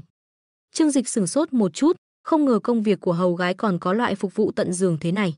Nhưng dù sao hai người họ cũng là tự bản thân hắn bỏ tiền ra thuê, vậy thì cũng không cần quá khách sáo. Thế là Trương Dịch gật đầu một cái, thoải mái để bọn họ mặc quần áo cho mình. Trùng hợp là, Trương Dịch còn có thói quen ngủ trần, bình thường cùng lắm cũng chỉ mặc quần lót, bởi vì ngủ như vậy khá là thoải mái. Thế là ngay khi hai người hầu vừa xốc chân lên, lập tức nhìn thấy cơ thể của hắn. Y che miệng, ngượng ngùng hô lên một tiếng, nhưng nặc nặc lại bình tĩnh hơn nhiều, khẽ cắn môi mình, đưa tay giúp Trương Dịch mặc từng bộ quần áo lên. Thân hình của chủ nhân trông cường tráng quá. Ánh mắt hai chị em liếc nhìn cơ bắp rắn chắc trên người Trương Dịch, vệt đỏ ửng trên mặt càng ngày càng đậm hơn. Bình thường Trương Dịch có thói quen tập thể dục, cho nên tố chất cơ thể hắn luôn rất tốt, mà sau khi có được hệ thống, thể lực cũng được cải thiện hơn rất nhiều. Hiện tại tuy hắn không có thân hình khoa trương như mấy vận động viên thể hình, thế nhưng cơ bắp lại rất cân đối, trên người cũng không có lấy chút mỡ thừa, nhìn qua rất gây sát thương cho phụ nữ. Y đã chuẩn bị đầy đủ đồ dùng vệ sinh, sau đó giúp Trương Dịch đánh răng rửa mặt trên giường. Trong cả quá trình này, hầu như Trương Dịch không cần tự mình động tay động chân, Y đã giúp hắn hoàn thành xong hết. Chủ nhân, bữa sáng đã chuẩn bị xong rồi, ngài muốn xuống lầu ăn hay để em mang bữa sáng lên cho ngài dùng? Nặc nặc lễ phép hỏi. Trương Dịch ngáp một cái rồi đi tới trước cửa sổ, ngắm nhìn phong cảnh buổi sáng. Trang viên Hemingway nằm ở khu IL, nơi này có diện tích núi rừng rất lớn, đứng từ đây có thể nhìn thấy biển Hoa Đông tiếp giáp với thành phố Thiên Hải ở phía xa. Vừa có núi vừa có biển, phong cảnh quanh co khúc khuỷu, cho nên nơi đây mới trở thành khu biệt thự được đông đảo người giới thượng lưu nước Hoa Hạ đặc biệt yêu thích. Lát nữa tôi xuống ăn nhé, thuận tiện chạy bộ luôn. Đúng rồi, trong nhà có quần áo thể thao không? Trương Dịch hỏi. Đồ dùng hàng ngày của hắn vẫn còn ở phòng thuê lúc trước, cho nên cũng không mang theo bộ quần áo nào. Thứ hắn đang mặc trên người vẫn là một bộ quần áo ngủ bằng lụa. Nặc nặc và Y nhìn nhau rồi cười, đương nhiên rồi, thưa chủ nhân. Để chúng em dẫn ngài đến phòng thay đồ xem một chút nhé. Hai người một trái một phải bám lấy cánh tay Trương Dịch, kéo hắn tới gian phòng bên cạnh. Cửa phòng vừa mở ra, bên trong là một phòng thay đồ rất rộng, không kém cạnh gì so với phòng ngủ của hắn. Đập vào mắt hắn chính là một loạt quần áo đủ sắc màu rực rỡ, có vest, áo sơ mi, quần áo ngày thường, quần áo bãi biển, xuân hạ thu đông 4 mùa đều có, giày thì có giày chạy bộ, giày da, giày thể thao. Còn phụ kiện như cà vạt, nơ, đồ phối trang sức các loại đều được bày trên hai chiếc tủ kính. Trương Dịch kinh ngạc nói, những thứ này đều là chuẩn bị cho tôi à? Nặc nặc gật đầu, đúng vậy, hôm qua thư ký Tô đã chuẩn bị cho ngài những thứ này. Trương Dịch hài lòng gật đầu, quả không hổ là Tô Minh Ngọc, quản lý chuyên nghiệp với mức lương 20 triệu một năm. Ngay cả đời sống của mình cũng chăm sóc chu đáo như thế, số tiền này quả là không uổng phí. Hắn tùy tiện chọn một bộ quần áo thể thao, chất vải mềm mại, vừa nhìn đã thấy là nhãn hiệu thể thao MG hàng đầu thế giới. Chỉ riêng bộ quần áo này đã có trị giá hàng ngàn đô la. Về phần giày dép, hắn nhìn tủ giày một lượt. Không một ngoại lệ, giày da đều được chính tay các thợ thủ công hàng đầu Italy khâu từng mũi từng một. Mấy đôi giày thể thao khác, bét nhất cũng đều là số lượng có hạn của Connie và New Balance, đôi rẻ nhất cũng đã hơn 10 vạn tệ. Trương Dịch có chút xúc động, cả đời hắn chưa từng được mặc những loại quần áo và giày dép xa xỉ thế này. Nhưng bây giờ lấy quần áo của hắn cộng lại, ít nhất cũng phải trên dưới mấy chục triệu. Đúng là cuộc sống của người có tiền có khác. Chủ nhân, cứ để chúng em phục vụ cho ngài. Nặc Nặc và Y Y đi tới, sau đó thuần thục giúp Trương Dịch thay quần áo. Là người giúp việc chuyên nghiệp, đây đều là kỹ năng bắt buộc mà bọn họ phải có. Chẳng mấy chốc, Trương Dịch đã thay một thân quần áo mới. Sau đó đến khâu sửa sang lại diện mạo và kiểu tóc. Nặc Nặc còn là một tay đa tài, giúp Trương Dịch sửa lại kiểu tóc, sau đó trịnh trọng lấy một chiếc đồng hồ Vacheron Dalton nạm kim cương từ trong tủ ra, đeo lên cho hắn. Khi Trương Dịch nhìn vào trong gương, cả người hắn ngây dại. Hắn đứng ngắm mình trong gương hơn 10 giây, không nói nên lời nào. Bởi vì người trong gương kia, căn bản đã không còn giống hắn nữa. Vẫn là khuôn mặt đó, chỉ là dưới bàn tay khéo léo của hầu gái, dưới trang phục hàng hiệu nổi bật, hóa ra lại đẹp trai đến thế. Ngay cả hai cô hầu gái cũng không khỏi đỏ mặt khi nhìn hắn, không biết đang nghĩ tới chuyện gì. Chẳng trách sao người ta đều nói, ngoại hình của đàn ông đều phụ thuộc vào cách ăn mặc. Bởi vì đàn ông không dựa vào khuôn mặt để kiếm sống, mà là dựa vào khí chất, nói đơn giản ra là tiền, để nuôi sống bản thân. Có người từng nhận xét về nam thần bóng rổ Michael Jordan rằng hắn ta không đẹp trai chút nào, nhưng vì sở hữu khối tài sản 5,6 tỷ USD nên ai cũng cho rằng hắn đẹp trai. Nếu tính như vậy, vậy thì Trương Dịch bây giờ còn đẹp trai hơn nam thần bóng rổ gấp trăm lần. Trương Dịch thay xong quần áo liền xuống lầu ăn điểm tâm, trong trang viên có đầu bếp hoàng gia, còn có hơn 10 người phục vụ một mình hắn ăn cơm. Một bữa ăn đơn giản vào buổi sáng đã có tới 12 món ăn. Gà vịt heo đều có đủ, tuy là thịt nhưng không nhiều dầu mỡ, chỉ lấy phần thịt non ngon mềm nhất làm thành một đĩa nhỏ tinh tế. Với lượng cơm Trương Dịch, chỉ cần một miếng là có thể ăn hết một đĩa. Ngoài ra còn có bánh ngọt phô mai làm từ sữa tươi, sữa đậu nành ép từ đậu tương được vận chuyển bằng đường hàng không Đông Bắc tới, bánh quẩy chiên bột mì xay từ thôn Bình Điền miền Trung nước Hoa Hạ. Sau một bữa ăn, cũng xem như Trương Dịch đã hiểu ra thời xưa hoàng đế dùng bữa như thế nào. Chỉ là những thứ hắn ăn thường ngày, nhưng khi rơi vào tay đầu bếp trang viên, tất cả đều biến thành mỹ vị nhân gian. Cho nên bữa ăn này, Trương Dịch đã dọn sạch 10 mấy cái đĩa. Ăn xong bữa sáng, Trương Dịch ra ngoài biệt thự đi dạo. Rừng lá phong bên ngoài trang viên cực kỳ đẹp, đang là đầu hè, tuy không có lá đỏ phủ khắp núi, nhưng cây cối cao lớn. Trong rừng có gió nhẹ phất phơ, lá rụng bồng bềnh, mang đến cho người ta một loại cảm giác như bước đi trên thiên đường. Trương Dịch chạy bộ dọc theo con đường rừng rộng rãi một lúc, không lâu sau liền đi tới quốc lộ bên bờ biển, nhìn những con sóng vỗ vào bờ qua lan can. Quả là một cuộc sống thoải mái, Trương Dịch cảm thán. Đúng lúc này, chuông điện thoại của hắn bỗng reo lên. Trương Dịch lấy điện thoại ra nhìn, là em gái gọi điện thoại tới, hắn mỉm cười rồi bắt máy. Alo, Giai Giai à? Anh, giọng nói ngọt ngào của Trương Giai Giai truyền đến. Sao mới sáng sớm đã gọi điện thoại cho anh rồi, có chuyện gì sao?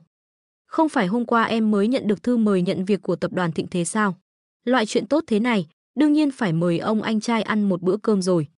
Trương Dịch nghe vậy liền gật đầu, Trương Giai Giai tự mình vào được tập đoàn Thịnh Thế, cũng là một chuyện khiến hắn rất vui mừng. Được, không thành vấn đề, em cứ việc chọn chỗ, anh đây trả tiền, Trương Dịch vô cùng hào phóng nói. Con bé này, mỗi lần nói muốn mời mình ăn cơm đều muốn tự trả tiền. Nhưng cô vẫn còn là sinh viên, bản thân không có nguồn thu nhập, cho nên Trương Dịch vẫn luôn cố ý chiều chuộng cô. Không cần, không phải hôm qua anh mới cho em tiền rồi à? Ăn một bữa cơm không tốn bao nhiêu cả, dù sao cũng phải để em mời anh một lần chứ. Trương Dịch mỉm cười, thầm nghĩ đúng thật một bữa cơm cũng không đáng bao nhiêu tiền, con bé muốn tự lập thì cứ để nó mời vậy. Vậy được rồi, tối nay đi đâu thế, anh sẽ đến đúng giờ. À, ở nhà hàng Cẩm Tú phía tây trường bọn em. Tối nay còn có mấy người bạn cùng phòng của em đi nữa. Anh ăn mặc đàng hoàng một chút, đến lúc đó đừng lôi thôi lếch thếch tới đó đấy nhé. Sau khi nghe được lời này, trong lòng Trương Dịch thoáng chuyển động. Em gọi mấy người bạn cùng phòng kia tới sao? Em gái và anh trai không có gì giấu nhau, cho nên ở đại học, cô và bạn cùng phòng có quan hệ thế nào không phải Trương Dịch không biết. Ở đại học, sinh viên sợ nhất điều gì? Không phải thi rớt, cũng không phải độc thân cả tỷ năm không tìm được đối tượng, mà là bắt nạt học đường. Đừng tưởng rằng từ ngữ này chỉ tồn tại ở học sinh trung học, trên thực tế, Bởi vì cơ bản sinh viên đại học đều phải ở trọ, cho nên khi gặp phải đầu gấu trường học sẽ càng khó chịu hơn. Thử nghĩ xem, bạn bè sớm chiều ở chung, mỗi ngày đều ngủ cùng một căn phòng muốn bắt nạt nhau thì sẽ thế nào? Trong thời gian 4 năm đại học, Trương Giai Giai đã có một cuộc sống rất tồi tệ. Bởi những gì cô phải chịu đựng là sự xa lánh từ người khác. Nếu bạn cùng phòng đánh cô, Trương Dịch nhất định sẽ xông tới trường cho mấy cô gái đó một trận. Dám bắt nạt em gái hắn, dù có phải ngồi tù hắn cũng phải trả thù cho em gái. Nhưng mà, cô lập lại là vấn đề khó giải quyết nhất. Người ta không đánh bạn, cũng không chửi mắng bạn, nhưng sẽ đối xử rất gian xảo với bạn. Đi học sẽ không rủ bạn theo, ra ngoài chơi sẽ để lại bạn một mình trong phòng. Kinh khủng nhất là loại người này, căn bản không quan tâm tới sự tồn tại của bạn, coi bạn như người chết. Cũng ví dụ như trong một phòng, 3 người khác cùng nhau chơi game, nói chuyện phiếm, vui vẻ náo nhiệt như người một nhà. Nhưng duy chỉ có một mình bạn bị cho ra rìa, nếu bạn cố gắng chen vào, người ta còn có thể đuổi bạn đi. Người bị cô lập sẽ đau buồn và bất lực đến nhường nào khi ở trong hoàn cảnh đấy. Đại học cũng giống như là một tòa tháp ngà, người mọt sách nhiều năm, bỗng nhiên bước chân vào xã hội thu nhỏ này, căn bản không có năng lực thừa nhận rằng tâm lý đủ tốt để chịu đựng. Thông thường khi gặp phải sự cô lập này, thật sự là mờ mịt luống cuống, không biết nên đối mặt như thế nào. Ở trung học, bị bắt nạt còn có thể tìm giáo viên, hoặc là đi về nhận lời an ủi từ người nhà.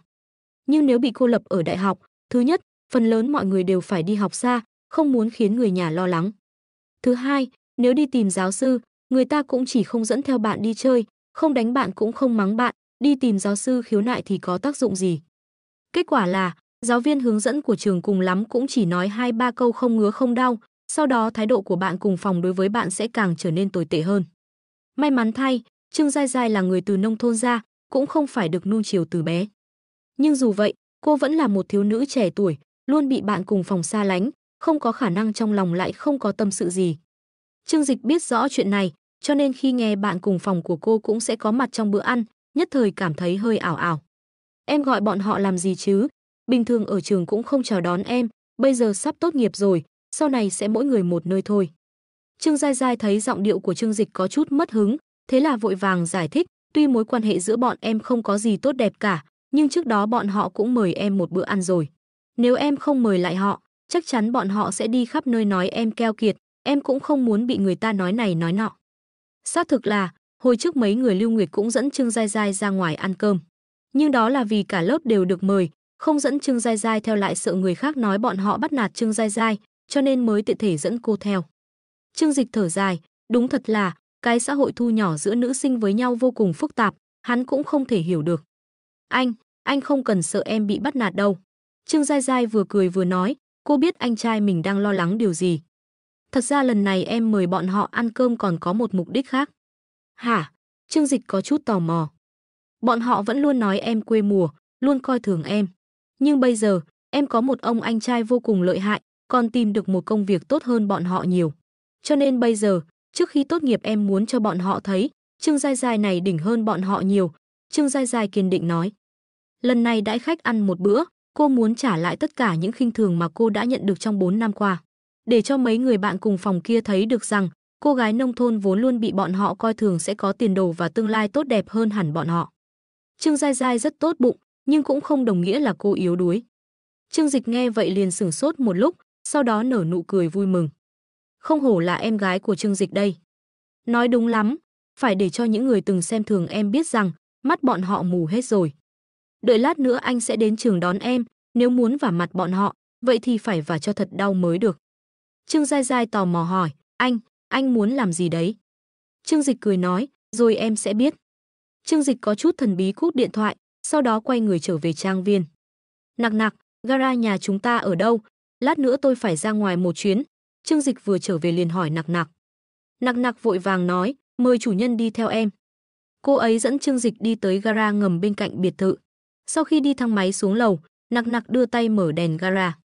Sau khi một loạt đèn điện sáng lên ngời ngợi, thứ hiện ra trước mắt Trương Dịch là một gara khổng lồ hơn 500 mét vuông. Hai bên hành lang rộng lớn, từng chiếc xe sang trọng đẳng cấp thế giới yên tĩnh nằm gọn ở chỗ đậu xe. Kempinski đỏ, Steeples đen, Bentley xanh, Bumblebee vàng, khoảng hơn 20 chiếc, mỗi chiếc đều là xe hạng sang trị giá ít nhất 4 đến 500 vạn. Còn có mấy chiếc Rolls-Royce Phantom, Bugatti Veyron Black Blood và Pagani Zonda trong gara cũng đều là siêu xe đỉnh cao với trị giá mấy chục triệu tệ. Tuy Trương Dịch cũng không nghiên cứu nhiều về xe sang, nhưng tốt xấu gì hắn cũng đã ở thành phố Thiên Hải vài năm, vẫn biết tới vài nhãn hiệu. Cho nên những chiếc xe này đáng giá bao nhiêu, hắn đại khái cũng có thể đoán được, cộng lại thế nào cũng phải 4 đến 500 triệu. Nhưng với giá trị tài sản ròng của hắn hiện tại, có một gara như vậy là chuyện hết sức bình thường. Trương Dịch đi vòng quanh gara, toàn là xe sang trọng, nhìn mà choáng váng. Sau khi ngắm qua một lần, hắn chọn một chiếc Pagani Zonda. Con siêu xe hàng đầu thế giới này tiêu tốn 50 triệu nhân dân tệ để chế tạo, là một trong những siêu xe đẳng cấp nhất toàn cầu hiện tại. So với chiếc Stephen và Rolls-Royce Phantom bên cạnh, Trương Dịch thích loại xe thể thao tạo hình khoa trương, tràn đầy phong cách hiện đại này hơn. Đây mới là thứ người trẻ tuổi yêu thích. Nặc nặc giúp Trương Dịch lấy chìa khóa xe, sau đó hắn mở cửa lên xe. Vừa ngồi vào trong chiếc Zonda, lúc này Trương Dịch mới hiểu được vì sao lại có người sẵn sàng vung 50 triệu để mua một chiếc xe. Cực phẩm, quả thực không có từ nào để miêu tả ngoài cực phẩm. Hệ thống lái có thể sánh ngang với một chiếc xe đua, không gian trong xe tao nhã, còn cả dàn âm thanh trị giá 3 triệu tệ. Ngồi trên xe mà thoải mái như nằm trên giường. Trương Dịch lên xe, sau đó nhấn ga rời khỏi trang viên Hemingway, chạy về phía đại học tốt nhất thành phố Thiên Hải, Đại học Hải Phòng. Chiếc xe trị giá nửa tỷ chạy bon bon trên đường phố Thiên Hải. Trương Dịch lái chiếc xe sang trọng này, trong lòng không khỏi nổi lên chút sung sướng. Bất cứ ai có thể lái được chiếc xe này đều sẽ có một loại cảm giác hưởng thụ không thể diễn tả. Giảm xóc và âm thanh cao cấp của chiếc xe có thể so với hệ điều hành của xe đua F1. Ngồi trên xe lại khiến cho người ta cảm giác như đi trong gió. Càng sảng khoái hơn nữa là, bởi vì hắn đang lái chiếc Pagani Zonda huyền thoại, cho nên ngay cả vấn đề kẹt xe trên đường cũng biến mất. Giao thông ở thành phố Thiên Hải vốn cũng không tính là quá tốt, bởi có hơn 20 triệu người dân tụ tập trên mảnh đất nho nhỏ này. Nhưng đi trên đường, bất cứ ai nhìn thấy xe của Trương Dịch cũng đều liều mạng tránh sang một bên. Trời ạ, đó, không phải đó là chiếc Pagani Zonda từng thấy trên mạng đấy sao? Nghe nói một chiếc có giá nửa tỷ lận, tránh ra mau lên. Nếu đụng phải một cú thôi cũng đủ táng ra bại sản luôn đấy. Ôi trời, trước đây tôi mới chỉ thấy qua trên mạng, chưa thấy ai lái chiếc này ngoài đời bao giờ, hôm nay mới được mở rộng tầm mắt. Rất nhiều người vội vàng lấy điện thoại ra chụp ảnh, bởi vì cơ hội có thể nhìn thấy Pagani Zonda thật sự là quá ít, lúc này vừa hay lại có tư liệu tuyệt vời để đăng lên dòng bạn bè. Nghe nói trên cả nước nhiều nhất cũng chỉ có 5 chiếc Pagani Zonda này. Bởi vì chiếc xe này đã còn không là xe sang theo nghĩa thông thường nữa, mà phải nói là xa xỉ của xa xỉ. Đối với người bình thường mà nói, một chiếc xe 2-3 triệu đã gọi là sang trọng. Nhưng chỉ riêng con Pagani Zonda này giá bán đã lên tới 50 triệu. Mua xe thì dễ nuôi xe mới khó, chi phí bảo trì của nó càng là một con số trên trời. Cho nên chỉ những đại gia giàu có nhất mới mua và bảo dưỡng được. Mà những người siêu giàu thường thường đều là người lớn tuổi, cho nên họ càng thiên vị những chiếc xe cổ như Lincoln và Rolls-Royce hơn. Vì vậy trong nước, người muốn mua thì không có tiền, người già có tiền lại không thích mua. Bởi vậy, mới tạo thành cục diện vô cùng thưa thớt của nó ở trong nước. Ngay cả trung tâm kinh tế nước Hoa Hạ như Thiên Hải, mỗi lần nó xuất hiện cũng đều thu hút rất nhiều sự chú ý. Lúc này, Trương Dịch mới lái xe ra đường chưa được bao lâu, trên các phương tiện truyền thông xã hội lớn và nền tảng truyền hình trực tiếp đã xuất hiện tin tức về chiếc xe này. Chấn động, một chiếc Pagani Zonda trị giá nửa tỷ nhân dân tệ bất ngờ xuất hiện trên phố Vân Lộ thành phố Thiên Hải. Thần hào xuất hiện, phàm nhân mau tránh ra, chỉ một cú va chạm cũng có thể làm một gia đình trung lưu phá sản, có tàn khốc quá rồi không? Giá trị nửa tỷ, gần như bằng 5 năm lợi nhuận của một công ty xe hơi, chủ nhân thần bí của nó có thể là ai đây? Trương Dịch được hưởng thụ đãi ngộ như một vị vua, dọc đường đi bất kể là người đi đường hay xe cộ cũng đều lũ lượt tránh sang hai bên. Ngay cả những đại gia ven đường nhìn thấy chiếc xe này cũng nhanh chóng đứng dậy, bởi vì bọn họ biết có thể lái con xe này chắc chắn là người không dễ chọc vào. Khi đang trên đường đến Đại học Hải Phong, bỗng chuông điện thoại của Trương Dịch reo lên. Hắn nhìn thoáng qua, thì ra là Tô Minh Ngọc gọi đến. Trương Dịch bình thản bật Bluetooth của xe lên. Alo, Minh Ngọc à? Giọng nói ngọt ngào thấu xương của Tô Minh Ngọc phát ra từ dàn âm thanh. Trương Dịch, anh đi đâu rồi? Lúc không có những người khác trong công ty, Trương Dịch thích để cô trực tiếp gọi thẳng tên mình. Trương Dịch cười nói, tôi đến Đại học Hải Phong đón em gái tôi. Làm sao vậy, có chuyện gì à? Đương nhiên rồi, bây giờ anh đã là tổng giám đốc của Thịnh Thế. Tôi gọi là để mời anh tới tập đoàn tiếp nhận công việc. Ngoài ra, về tình hình kinh doanh mấy năm gần đây của tập đoàn, cũng cần phải báo cáo với anh một chút. Trương Dịch vừa nghe vậy, sau khi suy nghĩ một chút mới hỏi, trong mấy năm qua, tập đoàn Thịnh Thế kinh doanh thế nào? Sức khỏe của tổng giám đốc đời trước không được tốt, cho nên mới mời tôi tới. Là một quản lý chuyên nghiệp, công việc của tập đoàn đều do tôi phụ trách, Tô Minh Ngọc nói. Đây cũng là nguyên nhân vì sao cô ấy chỉ là thư ký của tổng giám đốc nhưng lại có quyền hạn rất cao ở tập đoàn Thịnh Thế. Trên thực tế, chuyện cô ấy phụ trách chính là quyền hạn của một tổng giám đốc. Nhưng đây cũng là chuyện đương nhiên, nếu không ai lại chịu bỏ ra mức lương 20 triệu chỉ để thuê một thư ký đơn thuần. Trương Dịch suy nghĩ một lúc. Điều hành việc kinh doanh tập đoàn là chuyện hắn chắc chắn phải làm, chỉ có như vậy hắn mới có thể mở khóa càng nhiều chức năng của hệ thống. Là một người du hành thời gian, rất nhiều mô hình kinh doanh tiên tiến có lợi nhuận cao ở đời trước vẫn chưa tồn tại trong lĩnh vực thương nghiệp ở thế giới này. Hiện tại đã có đầy đủ điều kiện, hắn hoàn toàn có thể sao chép cách làm của người tiền nhiệm, dễ dàng kinh doanh ở thế giới này. Bởi vì tình hình xã hội của hai không gian song song tương đối giống nhau, cho nên một số sản phẩm như trò chơi, video ngắn đã từng bùng nổ trước đó chắc chắn cũng sẽ hữu dụng ở thế giới này. Trương Dịch cũng không lo lắng rằng mình không biết kinh doanh, dù sao lúc trước Ba Mã cũng không am hiểu máy tính, nhưng chẳng phải cũng vẫn trở thành ông hoàng thương mại điện tử đó sao? Dưới tay hắn còn có rất nhiều người tài ba, chỉ cần hắn đưa ra ý kiến cụ thể, tự nhiên sẽ có người hoàn thành. Thế là Trương Dịch nói, trước tiên tôi không vội tới tập đoàn, cô đem báo cáo tài vụ và báo cáo thương vụ mấy năm nay của tập đoàn đến cho tôi xem một chút. Còn khi nào làm, chờ tôi xem xong rồi nói sau. Hiểu rồi, tôi sẽ gửi tài liệu đến Trang Viên, Tô Minh Ngọc nói. Bỗng nhiên, Trương Dịch nhớ tới việc Trương Giai Giai được tập đoàn tuyển chọn, liền hỏi, hôm qua em gái tôi mới được nhận vào bộ phận tài chính của tổng bộ, cô có biết chuyện này không? Tiếng cười trong trẻo của Tô Minh Ngọc truyền đến từ đầu bên kia. Làm thư ký của tổng giám đốc, nếu ngay cả người nhà của anh cũng không biết thì quá thất trách rồi. Trương Dịch cũng nở nụ cười, ngay từ đầu khi biết tin Trương Giai Giai trúng tuyển vào tổng bộ Thịnh Thế, thật ra hắn cũng cảm thấy có chút kỳ lạ.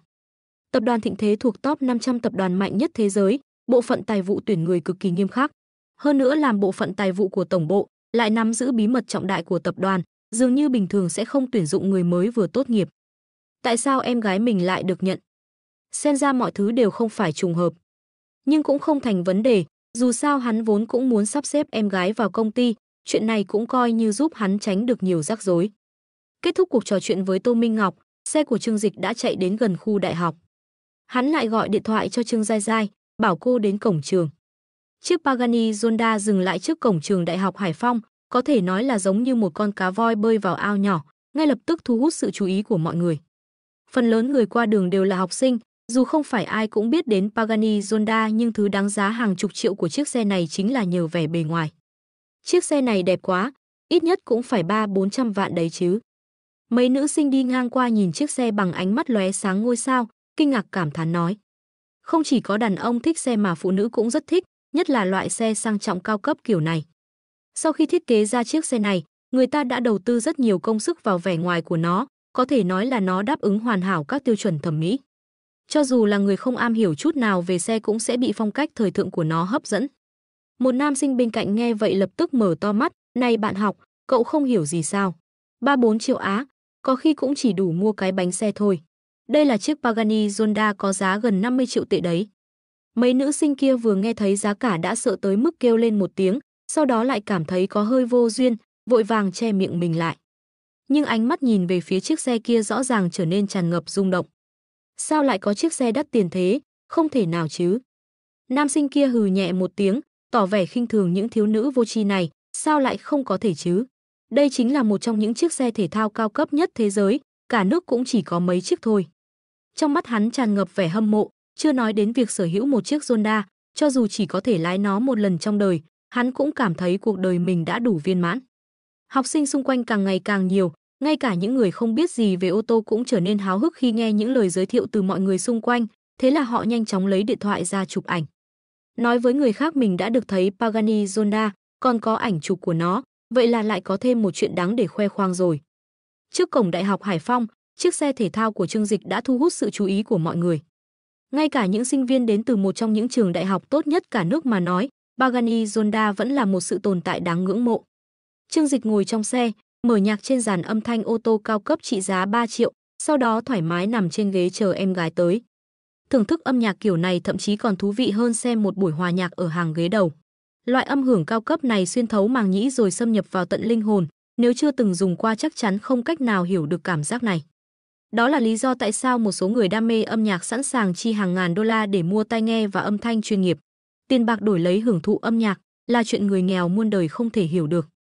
Không lâu sau, Trương Giai Giai đã đi tới cổng. Cô mặc một chiếc áo phông trắng bình thường, phía dưới phối với quần jean và một đôi giày đế bằng, nhìn qua vô cùng mộc mạc. Nhưng vẻ ngoài của Trương Giai Giai cũng rất xinh, là kiểu thiếu nữ xinh đẹp thuần khiết tự nhiên. Mặc dù bình thường rất ít khi diện đồ, cũng không mặc quần áo gợi cảm hay mua túi xách hàng hiệu giống những cô gái khác, nhưng vẻ đẹp giản dị thanh lịch này cũng đủ để khiến người ta rung rinh. Bên trong thì đầy tri thức, đây chính là nói đến thiếu nữ có vẻ đẹp trí tuệ như Trương Giai Giai. Vừa ra khỏi cổng trường, cô đã nhìn thấy một đám đông vây quanh bãi đậu xe, cô vẫn đang thắc mắc rốt cuộc là đang xảy ra chuyện gì. Trương Giai Giai nhìn xung quanh, vẫn không thấy vị trí của anh trai mình đâu. Anh ấy tự đi xe hay đi xe buýt tới nhỉ? Trương Giai Giai chớp chớp mắt, dứt khoát lấy điện thoại ra bấm số điện thoại của Trương Dịch. Này, anh, em tới cổng rồi, anh đâu? Anh á, chắc em cũng nhìn thấy một đống người đang vây quanh trước cổng rồi chứ. Anh ở trong đó đó, em lại đây đi. Trương Giai Giai ngẩng đầu xác nhận vị trí có rất nhiều người vây quanh. À rồi, em tới ngay đây. Cô cúp điện thoại rồi đi về hướng đó. Đúng lúc này, bên cạnh bỗng nhiên có một nam sinh gọi cô lại. Trương Giai Giai, trùng hợp quá, cậu cũng muốn ra ngoài sao? Trương Giai Giai quay đầu lại, liền nhìn thấy một chàng trai với mái tóc chia ngôi 3/7, trên tai thì xỏ khuyên, vẻ mặt tươi cười chào hỏi với mình. Hắn ta là bạn học cùng lớp của Trương Giai Giai, tên là Lâm Phong, cũng là một phú nhị đại có chút danh tiếng. Lúc Trương Giai Giai mới nhập học, hắn đã theo đuổi Trương Giai Giai rất lâu. Đáng tiếc Trương Giai Giai lại chỉ muốn tập trung vào việc học, căn bản không có tâm tư yêu đương, cho nên vẫn luôn thờ ơ với hắn. Lâm Phong nhìn thấy Trương Giai Giai thì rất mừng, hôm nay hắn vốn đang gọi mấy anh em ra ngoài chơi, bởi vì sắp tốt nghiệp, bọn họ đều thích ăn chơi khắp nơi trong mấy tháng cuối cùng này. Vừa rồi hắn còn buồn bực không biết có cô gái nào đi cùng hay không, vừa hay ra khỏi cửa đã gặp được Trương Giai Giai, người mà hồi trước hắn không theo đuổi được. Khi sắp tốt nghiệp, Lâm Phong muốn hoàn thành giấc mộng vẫn chưa trọn vẹn thời đại học. Hắn mỉm cười đi tới, dùng giọng điệu mà bản thân tự cho là tao nhã, nói, hôm nay cậu không ở thư viện đọc sách à, muốn ra ngoài mua đồ sao? Trương Giai Giai rất không thích loại phú nhị đại lưu manh như Lâm Phong, nhưng cũng không thể đuổi người đang tươi cười kia đi, chỉ gật đầu, tôi định ra ngoài với anh trai. Bước chân cô vẫn không dừng lại, đơn giản đáp lại một câu, muốn nhanh chóng rời đi.